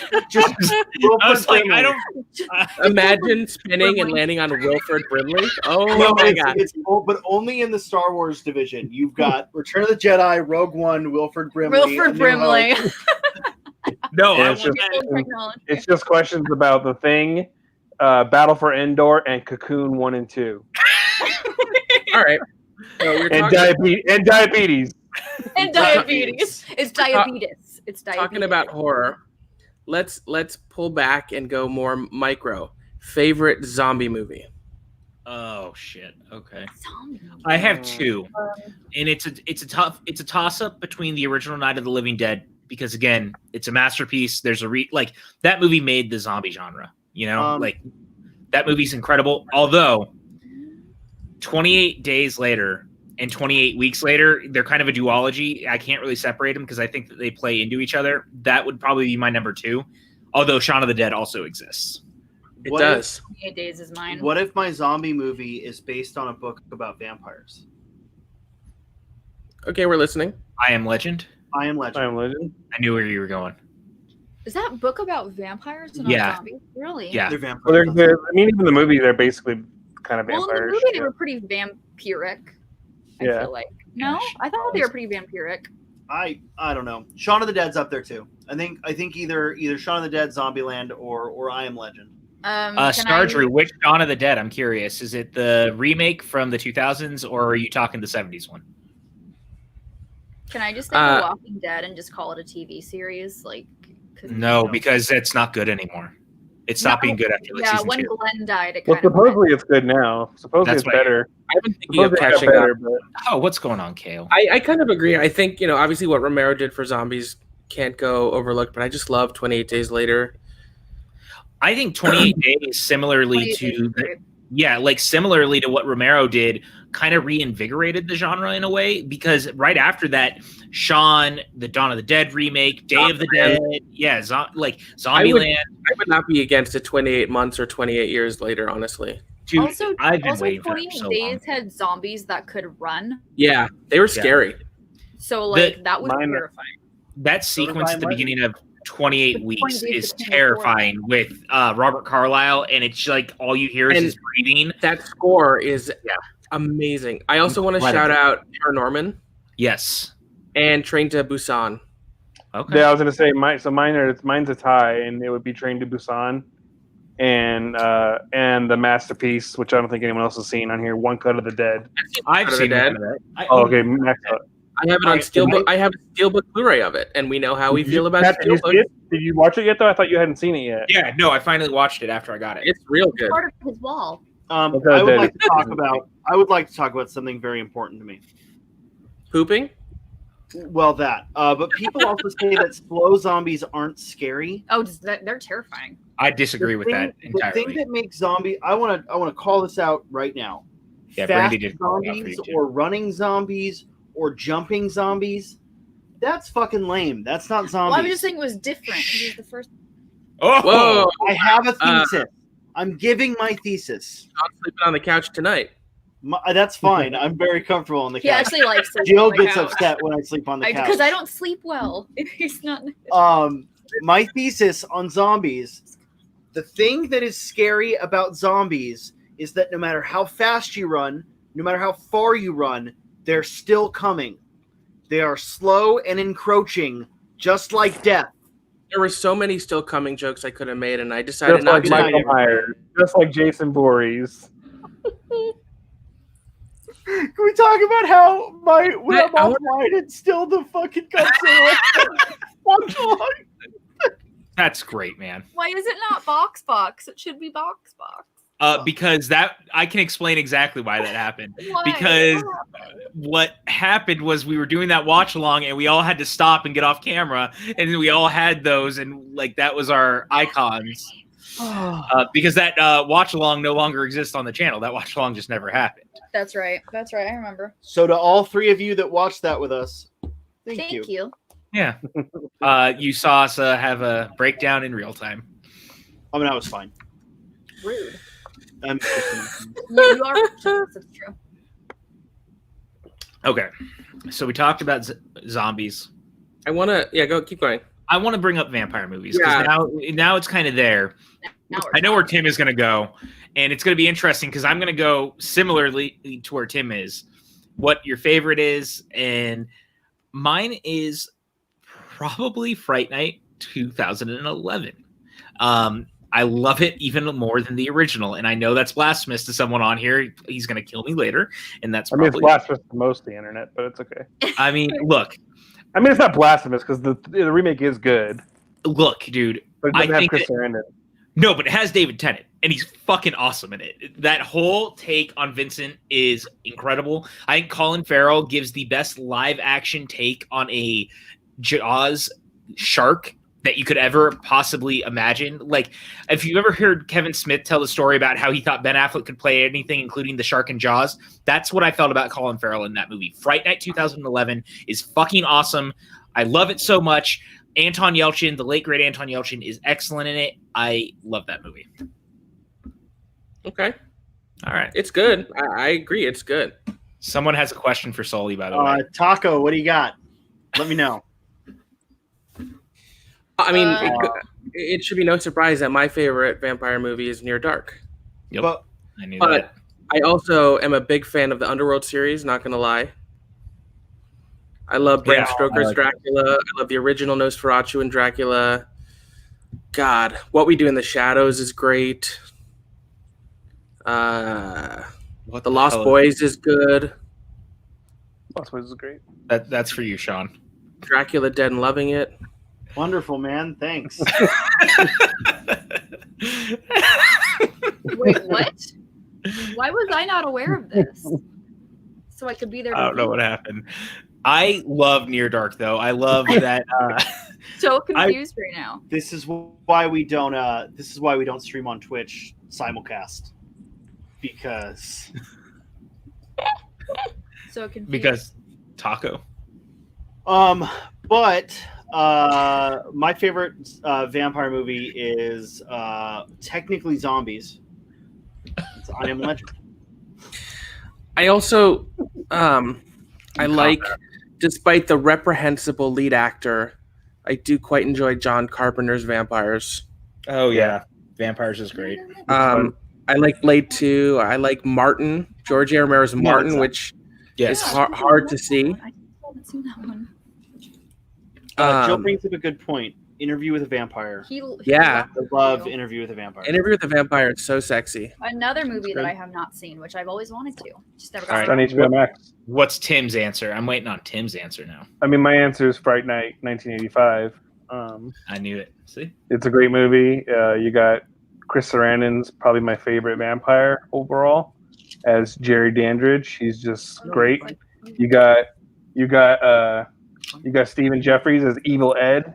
Evil Ed's great. You got Roddy McDowall, the late great Roddy McDowall as Peter Vincent, Vampire Killer. But yeah, I just love that movie. Also, the score by Brad Fiedel is quite good as well. So, I mean, you're so cool, Brewster. I appreciate your opinion. so cool, Brewster. I'm gonna be that person. She's gonna say it. I'm gonna say What We Do in the Shadows. I knew. And I'm gonna say Twilight Breaking Dawn Part 2. So Twilight Breaking Dawn Part 2 is awesome.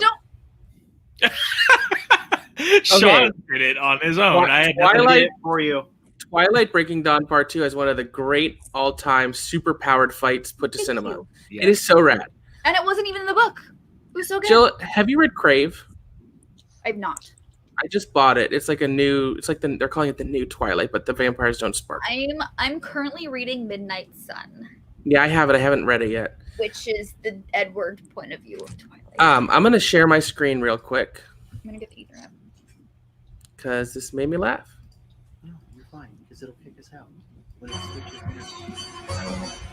Oh yeah, I saw this.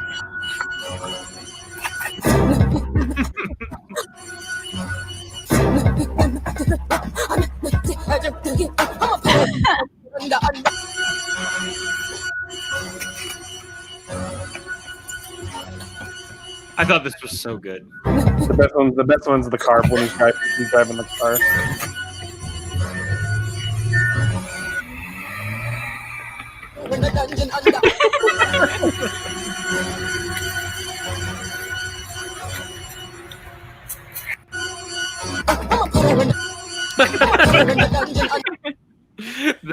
The music is so good on top. So I brought that up because someone in the chat earlier, when you were talking about slow versus fast vampires, said so you don't find Michael Myers scary because he's so slow.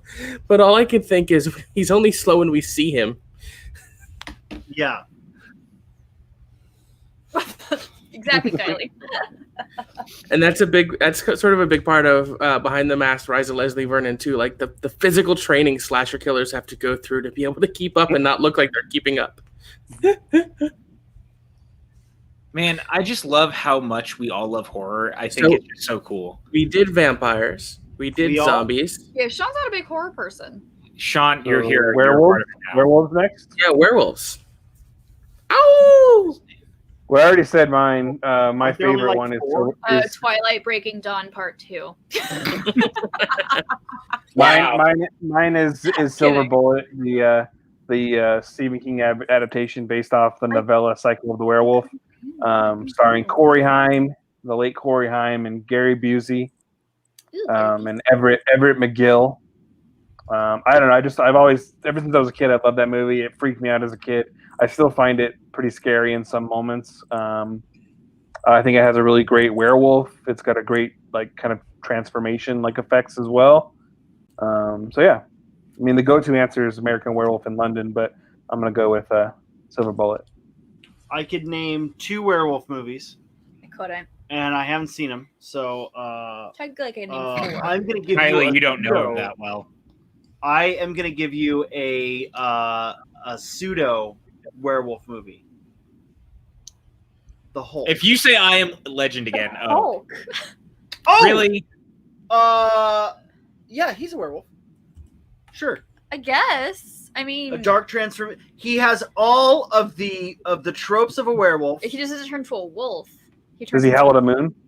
Does he howl at the moon? Does he only turn the Can Hulk Silver at night? can Silver kill him? Sure. I have the best answer. The Silver Serpent No one will kill else is going to have my answer. No one else is going to have my answer. Abbott and No, that's not Costello my Meet answer. Frankenstein is my favorite werewolf movie of all time. Oh, Brandy has my answer. Oh, Ginger Snaps. That's a good one. Yeah, Ginger Snaps is in my top 5 werewolf movies. I love Ginger Snaps. The other one I was thinking about is Dog Soldiers. I think that Dark Soldiers is also very good. Yeah, Dog Soldiers is really dope. But Abbott and Costello Meet Frankenstein is I get Lon Chaney Jr., I get Bela Lugosi, I get Abbott and Costello all in one movie. But Lon Chaney Jr. is actually really fantastic in it, and he gives a great performance. I love that movie. You're making up movies at this point. No, I'm not. Those are Dog real. Soldiers. Yeah, it's No, a UK. they're Dog Soldiers is about these British special forces guys on a training op in the forest, and they come across a whole coven of werewolves, and they have to fight them off basically. You know, Bela Lugosi was buried in his. Directed by the guy who did The Descent. What's his name? Yeah, Neil and Marshall? Cowboy Neil Marshall. Yeah, Brotherhood of the Wolf is cool too. yeah. Brotherhood of the Wolf is great. Yeah, I don't know if I just wouldn't consider that a werewolf movie. Going into what it's all actually, basically what's actually going on in the movie. It's not a werewolf movie at all. It's fair enough. It's more just about a beast. But yeah, spoilers. It's not a beast. All right. So that leaves us with ghosts. Woo! Ghosties. Ghost movies. Okay, so hey, here's the question with that, because there's so many we could talk about. But would something like The Grudge count as a ghost movie, or is that more I'd say so. film? Okay. Yes. I'd say that's a ghost film. Yeah, it's definitely a chat. ghost movie. Hey, chat, go ahead and predict what my favorite ghost movie is. I swear to God, if you say I'm a legend, dude. I was gonna say, can I guess? Mhm. I was gonna say, Star Wars Episode 9, where Luke Skywalker comes up as a ghost. I was going to say Return of the Jedi. I was on the It's same got page. 3 ghosts in I was it. on the same page. I All was right. there. Oh, that's Episode 8, isn't it? Where Luke is a ghost, or is it 9? No, it's 9. Smart people are It's talking. 9. God damn it, Sean. I'm including I me in love- your camp. No, They're I know. not No, smart people. I know. Yeah, we don't know. Okay. We don't do movies. So, Of course. I think I can guess what Pat's is. you think you can guess what mine is? I'll say If you're mine. not saying The Grudge, I don't know if you're going to know what mine is, because there's one that I go back to a lot that I don't talk about a lot, but it's a movie that I've loved very, very much, because I'm somewhere between Joe on the Grudge and The Orphanage. The Orphanage is terrifying. I think that's such a great film for J.A. Boyona coming out as a filmmaker. It's very strong. It's very creepy. I love it very, very much. I saw Ghostbusters coming up in the chat a lot. I love that movie a lot too. I don't consider it scary anymore, even though I thought it was scary when I was younger. Did you have mine? Do you consider Abbott and Costello meet Frankenstein scary? It still freaks me out a little bit. I'm not gonna lie to you. I think there's some great effects work in that movie. I'm just playing devil's advocate to your argument. My guess for you was actually The Frighteners. Oh yeah, it is. Yeah, it's The Frighteners. I'm surprised. God damn it! I didn't think about it straight away. We know Pat better than himself. It's true. It's definitely The Frighteners. That's my favorite Peter Jackson film too, by a pretty big margin. Michael J. Fox's last live-action film before he stopped acting in movies and was only doing voice work. He plays a guy who his wife dies and he's kind of left to his own devices, and he sees the paranormal, and so he uses ghosts that he finds as like his helpers to make money, and then someone starts murdering people and they're all kind of framing him. It's fucking awesome. I love that movie. So there's so many. I'm a huge fan of Poltergeist, which we just watched. I love the classic The Innocents, which much like Bly Manor is also an adaptation of the Turn of the Screw. But I'm going to go with The Others. Ooh, that's a good one. The Others is awesome. I think it's a beautiful and very scary film with incredible acting. And it has a twist. Yeah, Doctor Sleep and The Shining are both great ghost movies as well. Yeah. Oh, definitely. But I love The Others. I love this. I'm adding so many movies to my list for the I've got three. Are you ready? Are these going to make me mad? Yes. They're gonna make me mad. If you say Iron Man 2, and Iron Man 3, I'm leaving. There's no ghosts in that. There's no ghosts in there. Well, you somehow made the Hulk a werewolf. So. I've got four. Okay. Oh no! What did I do? So number one, Return of the Jedi. It's got three ghosts in it.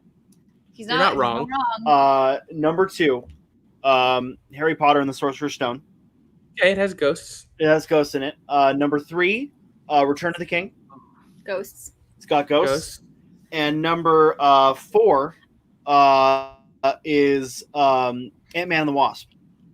I don't think Sean understands. Ghosts. Yeah, it's literally the villain. Oh. I don't think Sean understands this game. I am also a huge fan of David Lowery's A Ghost Story. Good call. Which I think is a stunning metaphysical exploration of mortality and grief. It's not scary, but it's beautiful. I would like to add on to that with Harry Dresden's Ghost Story. Huh. Dresden Files. Yeah. Hello, Malcolm. Hello. Oh no, that's not. I don't know if it's. Isn't that a demon? I was gonna say. I think it's considered a demon, but mine is Paranormal 2. Would be my favorite ghost movie, but it's considered a demon, I think. But it's a demon. Yeah, it's definitely a demon. But... Brandy has spoken. None of your movies are making her polls. That's fine. Sorry. I would have said paranormal, but I thought that was a demon. Yeah, I don't know if that's considered a ghost film. To steal from Bibiani, I don't think Sean understands the meme. I don't think you understand this meme. But I'm okay with you considering a ghost film. Myself, as like a horror fanatic, I would classify it separately as like demonic slash possession. If you consider that a ghost film, I'd say Paranormal 2. If not, because it is technically a demon, I would say The Shining would be my favorite. Ooh, you know what another one is that I really like? Well, one that we didn't bring up that I like a lot is The Woman in Black. Yeah. The Woman in Black is great too. Mine, or Jill, did you finish what you were saying about yours? Yeah, those are mine. Mine, I'm going to shout out two here. I know for a fact, I know Max has seen this one because we talked about it briefly. Lake Mungo. That's scary. Which is a Australian film, and that movie's really good. I think it's streaming somewhere. I think it's on Amazon. And then the other one is the 1977 Japanese haunted house movie, Hasu. House is yeah, that has a Criterion release too. I own it. If you've never seen it, it's wild. I think that's also streaming somewhere as well. If you want to experience dropping acid without actually dropping acid, watch House. Yeah, I'm sorry. The Exorcist does not count as a ghost film. That is a straight demonic possession. 100% not a ghost story. It's possession. Look, if Sean movies counts, then Indiana Jones. I mean, we can move into demonic and possession films next. I mean, guess. obviously we have to now because it's already come up. Well, Yo, hold on. the There's Crow one counts more. for everything because the Crow fucking rocks. The There's Crow one is more amazing. ghost movie that you all missed. I'm gonna be so Casper. mad. No, someone said Casper I in the chat. do love Casper. Tim got it. Casper's good. Yeah, Casper love is good. Casper. I rewatched Casper just a couple months ago, like in the real height of quarantine, and I was like, "There's just so many I feelings." also love Casper Meets Wendy Yeah, with Hilary Duff. with Hilary Duff. Yep. Yeah. I actually thought that Universal, can I bring this up real quick? This is so random, but we're kind of talking about it. Universal overall did the best job with their direct-to-video sequels and things like that. Because the Casper movies, after the first one, were all direct-to-video. I always thought those were good. Similarly, They were Tremors. great. The Chucky films have been great on direct-to-video. Mhm. Like, they've actually treated their IPs pretty well, all things being equal. There's some, like, Inside Man never needed a direct-to-video sequel, and they did it. Ooh. But, like, I'm just saying. Ooh, Beetlejuice. I That was is gonna say Beetlejuice well, is a ghost movie. yeah, If but we're it's going also on, if we're going on Sean standards, No, Beetlejuice no, is no, a ghost everything film. I it's said a was a possession ghost. film to me, though. Would It's- that be a I don't know. possession? Yeah, film? Beetlejuice is not a ghost film. He's a ghost. He's I the think ghost he's with the the ghost with the most. Ghost is the most. Yeah. Yeah, all right. That's It's 100% a ghost movie. Yeah, it's a ghost movie. wait. Who was talking crap about The Crow? How dare you, Brandon Buckingham? He's a producer Oh. here. He's a producer here. Well, then Brandon! what he says, hey, the views of PJ Campbell are not Oh, the wait, express he's views just of the doing PJ it. Campbell network. As He's long doing as it because PLD is PLD. Yeah, got it. All right, let's go demons. Demon films? Demons, devils, etc. The Conjuring. The Conjuring. Okay. Conjuring. Great. I'm gonna go with Fantasia. Fantasia. Like the Disney Fantasia? Chernabog, yeah. Oh, Chernabog. Oh, he's got he's a great demon. He's not wrong. No, he's not wrong. He's not wrong. Sean doesn't understand the meme, but I'll take it. Sinister. Would Bagul be considered a demon? Yeah. Yeah.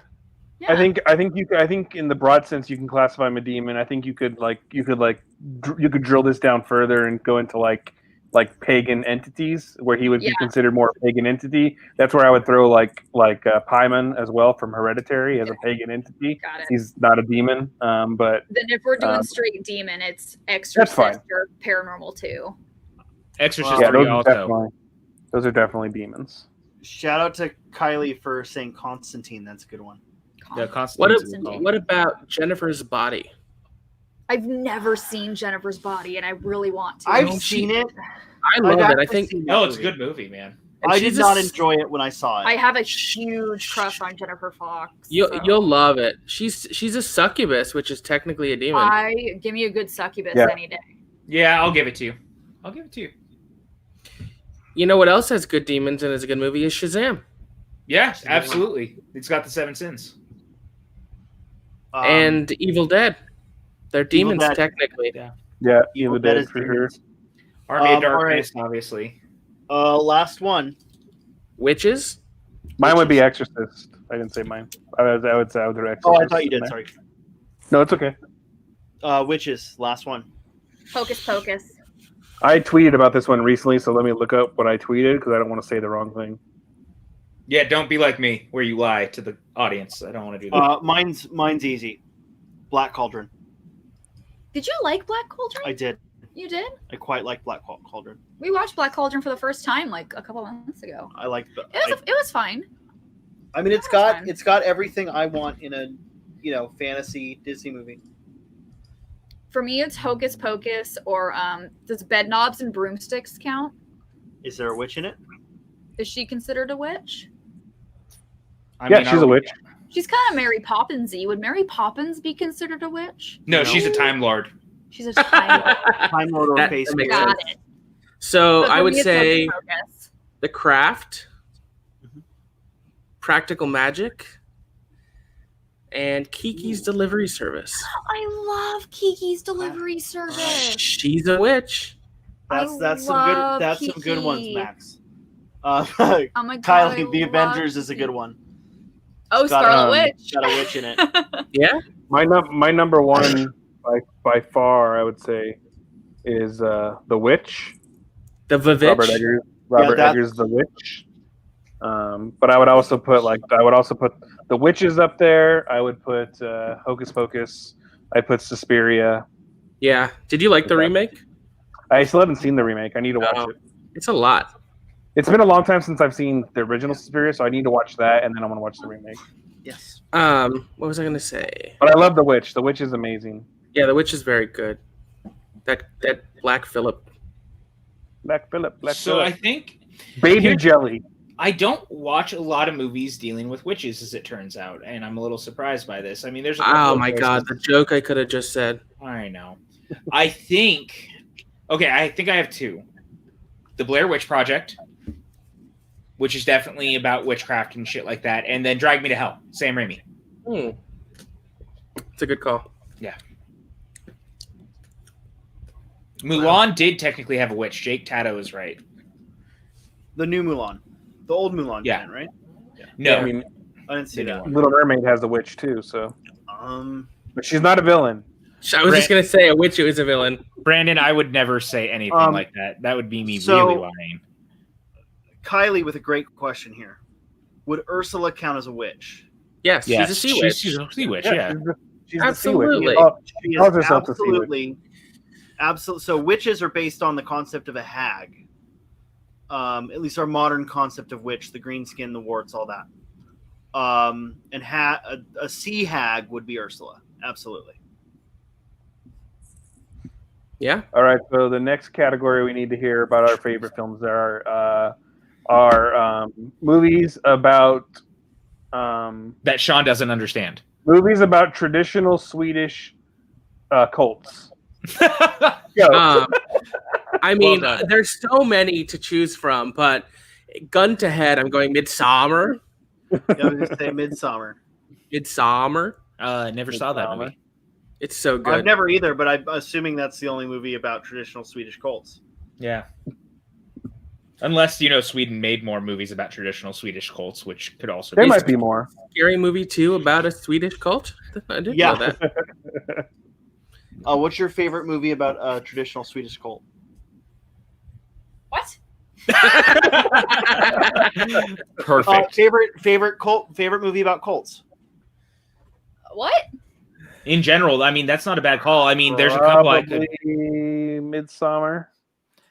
I was gonna say I think mine might be Red State. Like, if we're gonna break it down, Red State is a great film. And I think that most people would call them like religious zealots. To me, they're a cult. Like, that's just straight up is the fact. Ready or Not, the family is pretty much a cult. Yeah, definitely. Yeah. Once Upon a Time in Hollywood. Mm-hmm. Yeah. Absolutely. Oh yeah. Children of the Corn. That's a good call. I mean, Once Upon a Time in Hollywood. That's kind of a stretch, but. Well, the Mansons are in it. I know, but they're not. They're not. I don't think it's like the nitty gritty of the film, really. No, I would say Rise of Skywalker.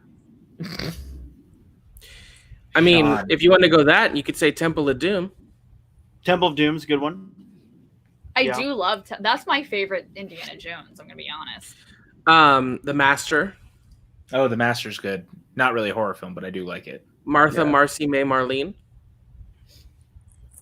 I would throw this movie by Ben Wheatley called The Kill List up there. Oh, Dr. Sleep is a great call. Unsettling. I need to watch Dr. Sleep. Oh, we haven't seen Dr. Sleep, yeah. Watch both the theatrical and director's cut. The Void. The Void is also very good. Yeah, The Void is real good. Which was it? VHS Starry Eyes. Starry Eyes is really good. VHS 2 has one of the best cult sequences, like that short that Gareth Evans did. No Shelter, I think it's called, or something. Yeah, Gareth Evans, who directed the Raid 1 and 2, and then his the one he did on Netflix you like too. That was a cult, wasn't it? Yeah, Apostle. Yeah, I haven't seen that one yet, but the short that he did in the VHS 2 is fucking terrifying. Yeah, it's my favorite, but scariest for me on that collection. Yeah. Ooh, The Wicker Man. How did none of us bring up The Wicker Man?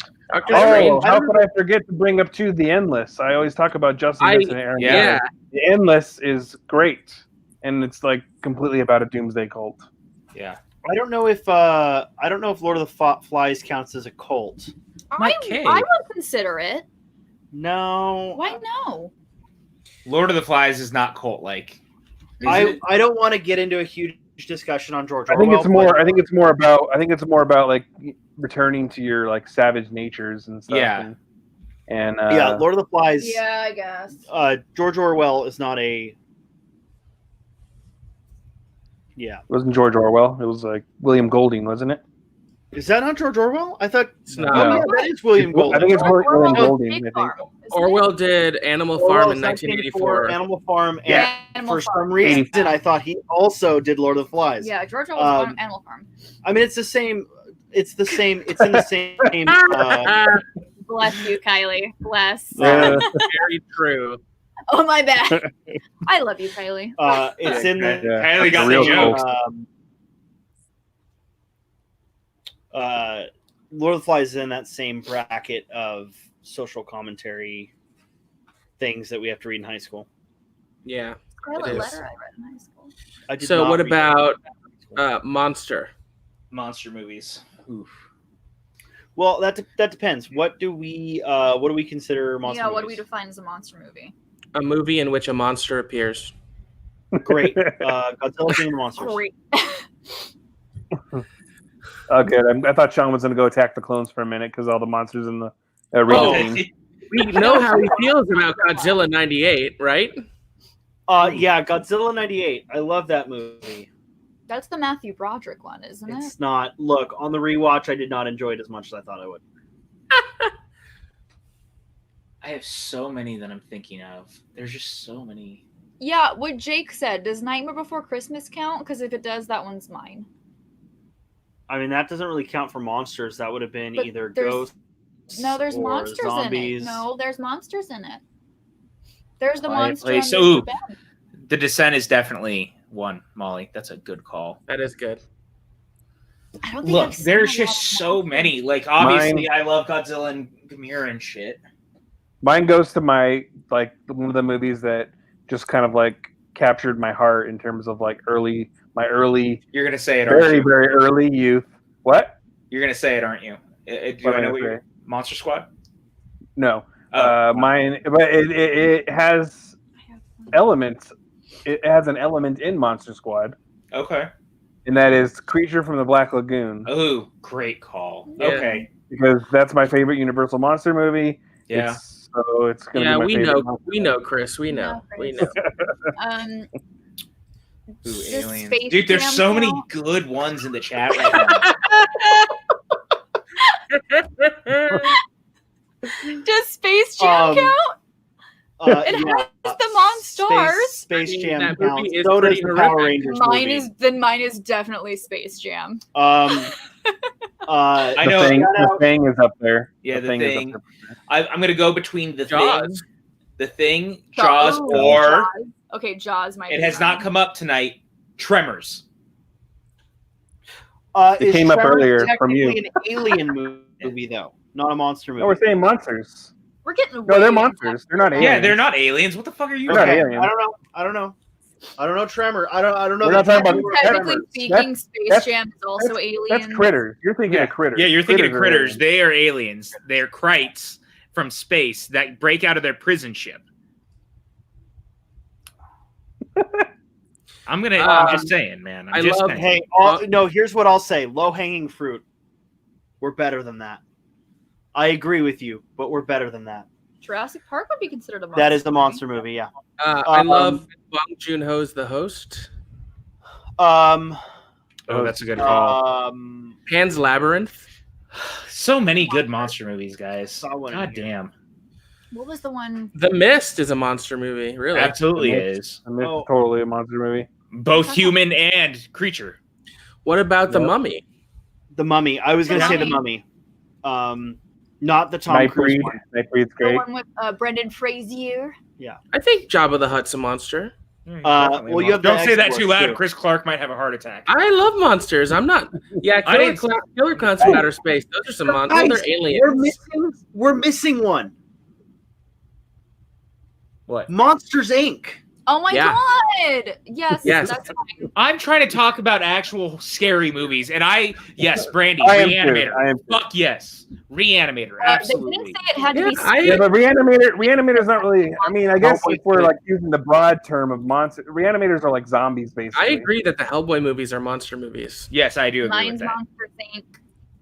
Oh, Little Shop. Yeah, Little Shop's a good call. Hey, Jillian. Cheers. Jack Frost, the Killer Happy Snowman. Sunday. Happy Sunday. Oh, the Ring You. She's definitely a monster. Yeah. That would be a monster movie. Like a lot of the Japanese horror, just in general. I'm a big fan of the And now Japanese I'm going to horror name a movies. movie that fits into every aforementioned category, and that's awesome. The Cabin in the Woods.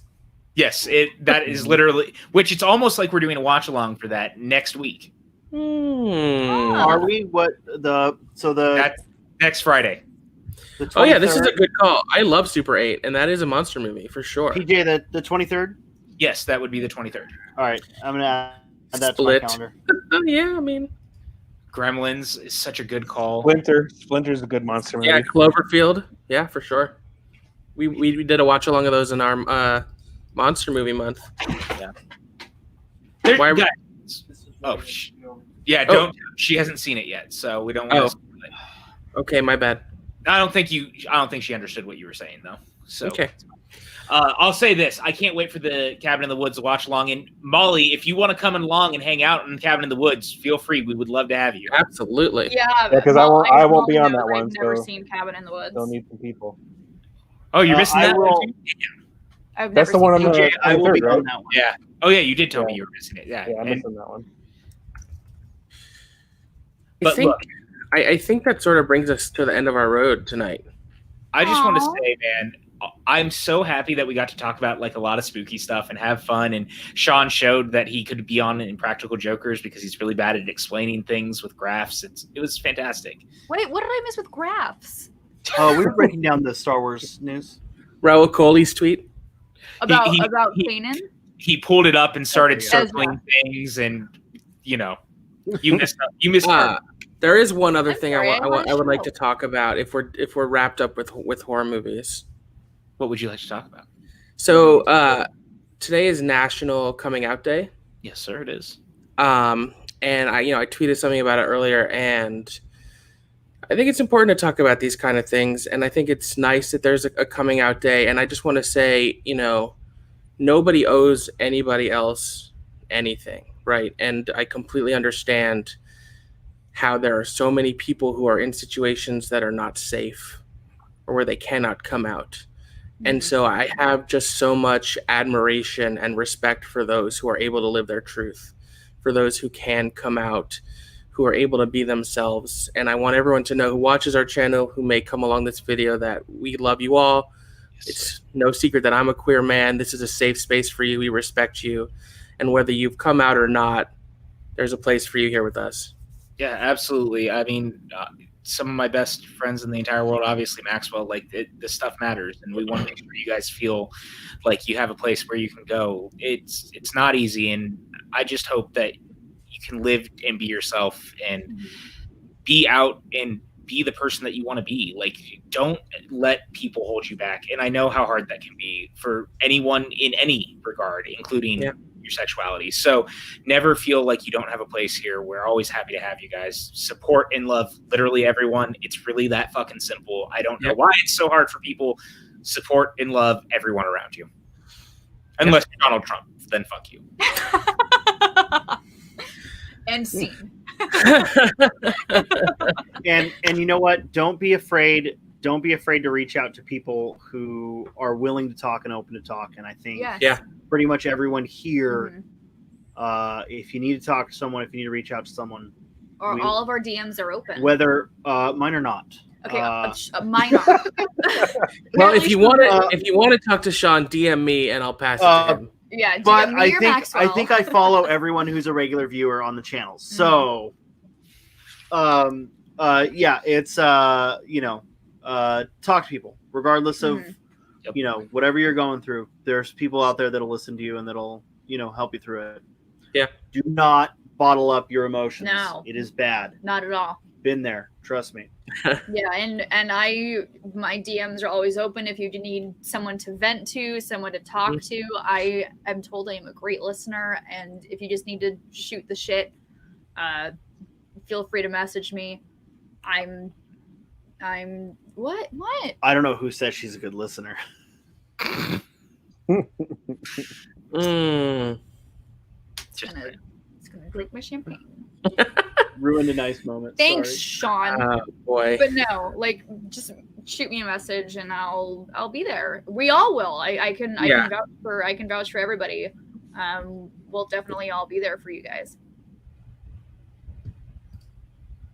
And Star Wars Explained. Star Wars Explained is so brilliant with all of that.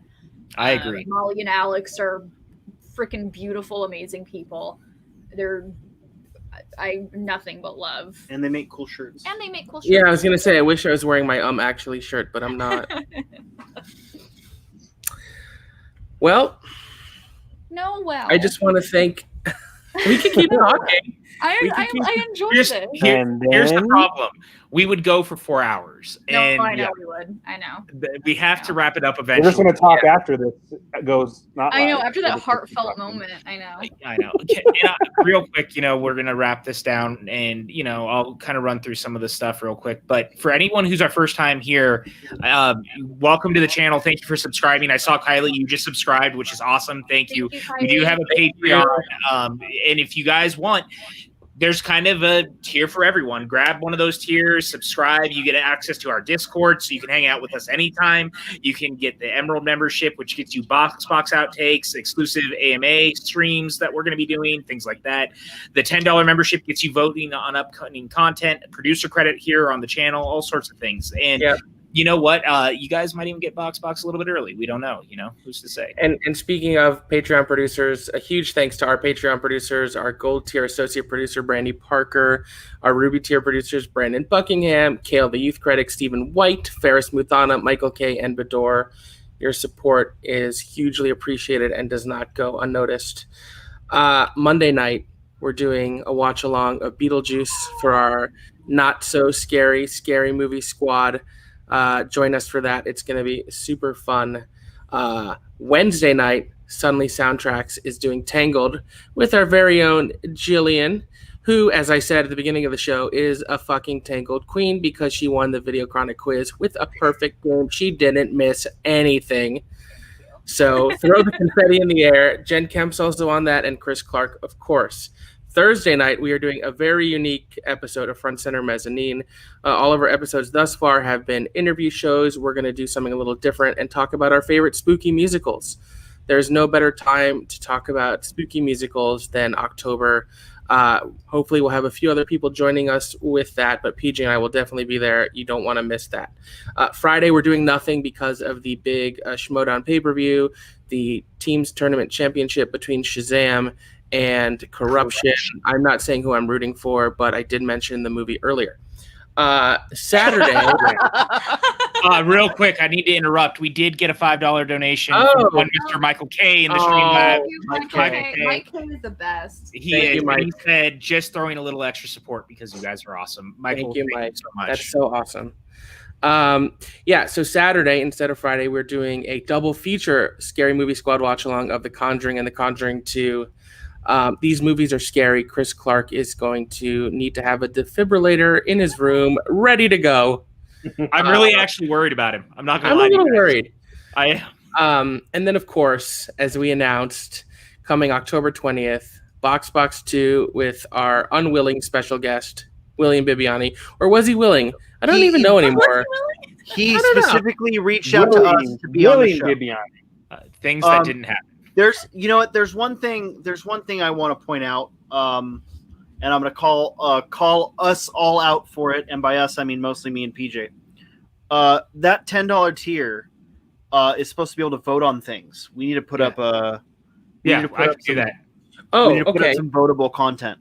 Yeah, I'll say one more time, and I'm gonna put a link on my Twitter. Hopefully, you all here on the show put it on your Twitter. I'll put it on the show Twitter and the Facebook group. We have a survey. It's 5 questions. Want some feedback about the channel, what you enjoy, what you'd like to see, and if you do the survey and give us your email, you'll enter for a chance to win a copy of Pete Buttigieg's book Trust. It just came out, hot off the presses. I think it's a really fascinating read for what's going on in America right now. So we'll announce the winners of that on next Sunday's show. And speaking of next Sunday's show, I really hope you guys enjoyed this. I certainly did. I think it's really great just to have a place to literally hang out and unwind. And hopefully it'll be a staple of Sundays going forward. Oh, we got another Streamlabs real quick. Oh, my God. Thank you. Real quick, I'm going to pull it up. Sorry. I just got Molly Damon in the house. $5 donation. Thank you for fueling my love for horror. Molly, no, thank you for coming and hanging out. I love talking with you, just period. I think you are one of the smartest and coolest people in this space, and I'm very lucky to know you. But even more so, I love your take on horror, and I want to talk about horror with you more. I think you are just you're so knowledgeable, and I want to just always talk horror movies with you. So thank you for the donation and talk soon. Yeah, I'm so happy I get to call Molly a friend of mine now because I love her to bits, and she's great. I freaking love Molly Damon. Yeah, she's pretty awesome. Molly's pretty cool. She's pretty great. I put the link to the survey in the chat again, and like I said, we'll be sharing it on all of our social medias. Maybe next week for the PJ Campbell Unwind, we could, or the Sunday evening Unwind, I'll go on POV and Molly can come here and you guys can talk about horror. That sounds fun. That way I don't have to talk about horror. You two can tag out. Yeah. Well, speaking of social media, Tim, where can everyone find you online? You can find me on Twitter at tfranco84. Just mentioned right here. Jill? Jilly Marie, Twitter and Instagram, 2 Y's, 2 E's. You can also find me on a certain point of view. Our main shows are on Sundays, and we do live watch-alongs to all the Schmodown matches. So if you're a fan of the Schmodown, be sure to check us out. We're a fun group. We had Shannon Barney on tonight, hence the red lipstick, and it was a blast. So I'm a huge fan of your show. I think it's excellent. So yeah, I know you were representing our swag, and like I did. I wore the shirt all around New York City yesterday with my mask. I think everyone here pretty much probably watches your guys' content at this point, but Schmodown Point of View is doing, in my opinion, some of the absolute best Schmodown after show work right now in the space. Yep. So please check it out. Thank you. That means a lot. Thank you. Well, thank you for being kind to the writers, even though, mistakes happen, and we just appreciate you guys being loving. Writers, we come after them. So we come after anybody who comes after the writers. So yeah. Sully? I got you, PJ. You can find me at SuitUpSully on Twitter and Sean Sully on Twitch. We're streaming tomorrow, maybe. I don't know. We're streaming sometime this week. We should stream Among Us again soon, Sean. I would like to. Yes. Does anyone want to play Among Us after this? Yes. Okay, maybe. Fantastic. We got some cool emotes coming too. We have emotes coming. One of them is a shot at PJ, so it's great. One of them is Maxwell and Chris Clark's fault, so that's great. Yep. Yeah. So yeah, it should be fun. Yeah, we're definitely gonna be doing some Among Us with the PJ Cramble crew, and I think Phantasmophobia.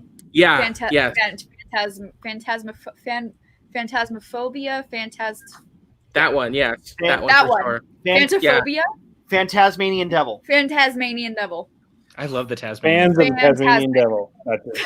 Wow, bow Malcolm, just real quick, I just want to say this. I appreciate him being like, I feel bad for it. Not everyone learns when they say that stuff. Malcolm, thank you for like owning it. That means more than you actually know, because I think that a lot of people get like very hung up on shit, and you can't imagine the amount of time these guys all know how much time I spend in the documents just trying to make things perfect, and shit just happens, man. Like I don't have every hour of the day to just do all this.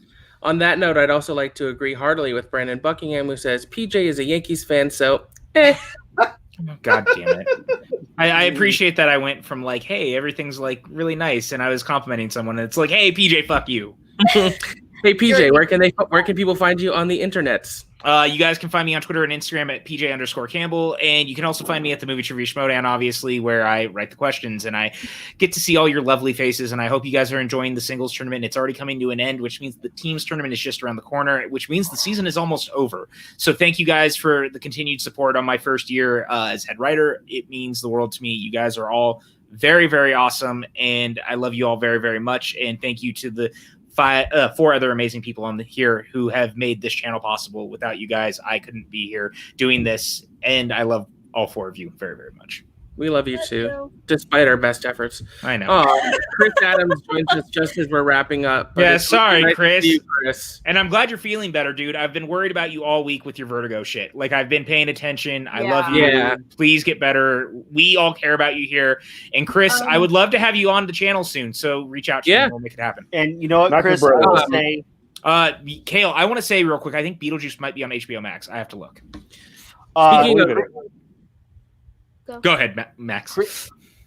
Max, what you're gonna say is probably not dismissive and No, I was actually gonna serious. say something with Chris. I have a lot of family that suffers from vertigo, so if you need any kind of like stuff to help with that, shoot me a DM and I can send like the exercises to help with that.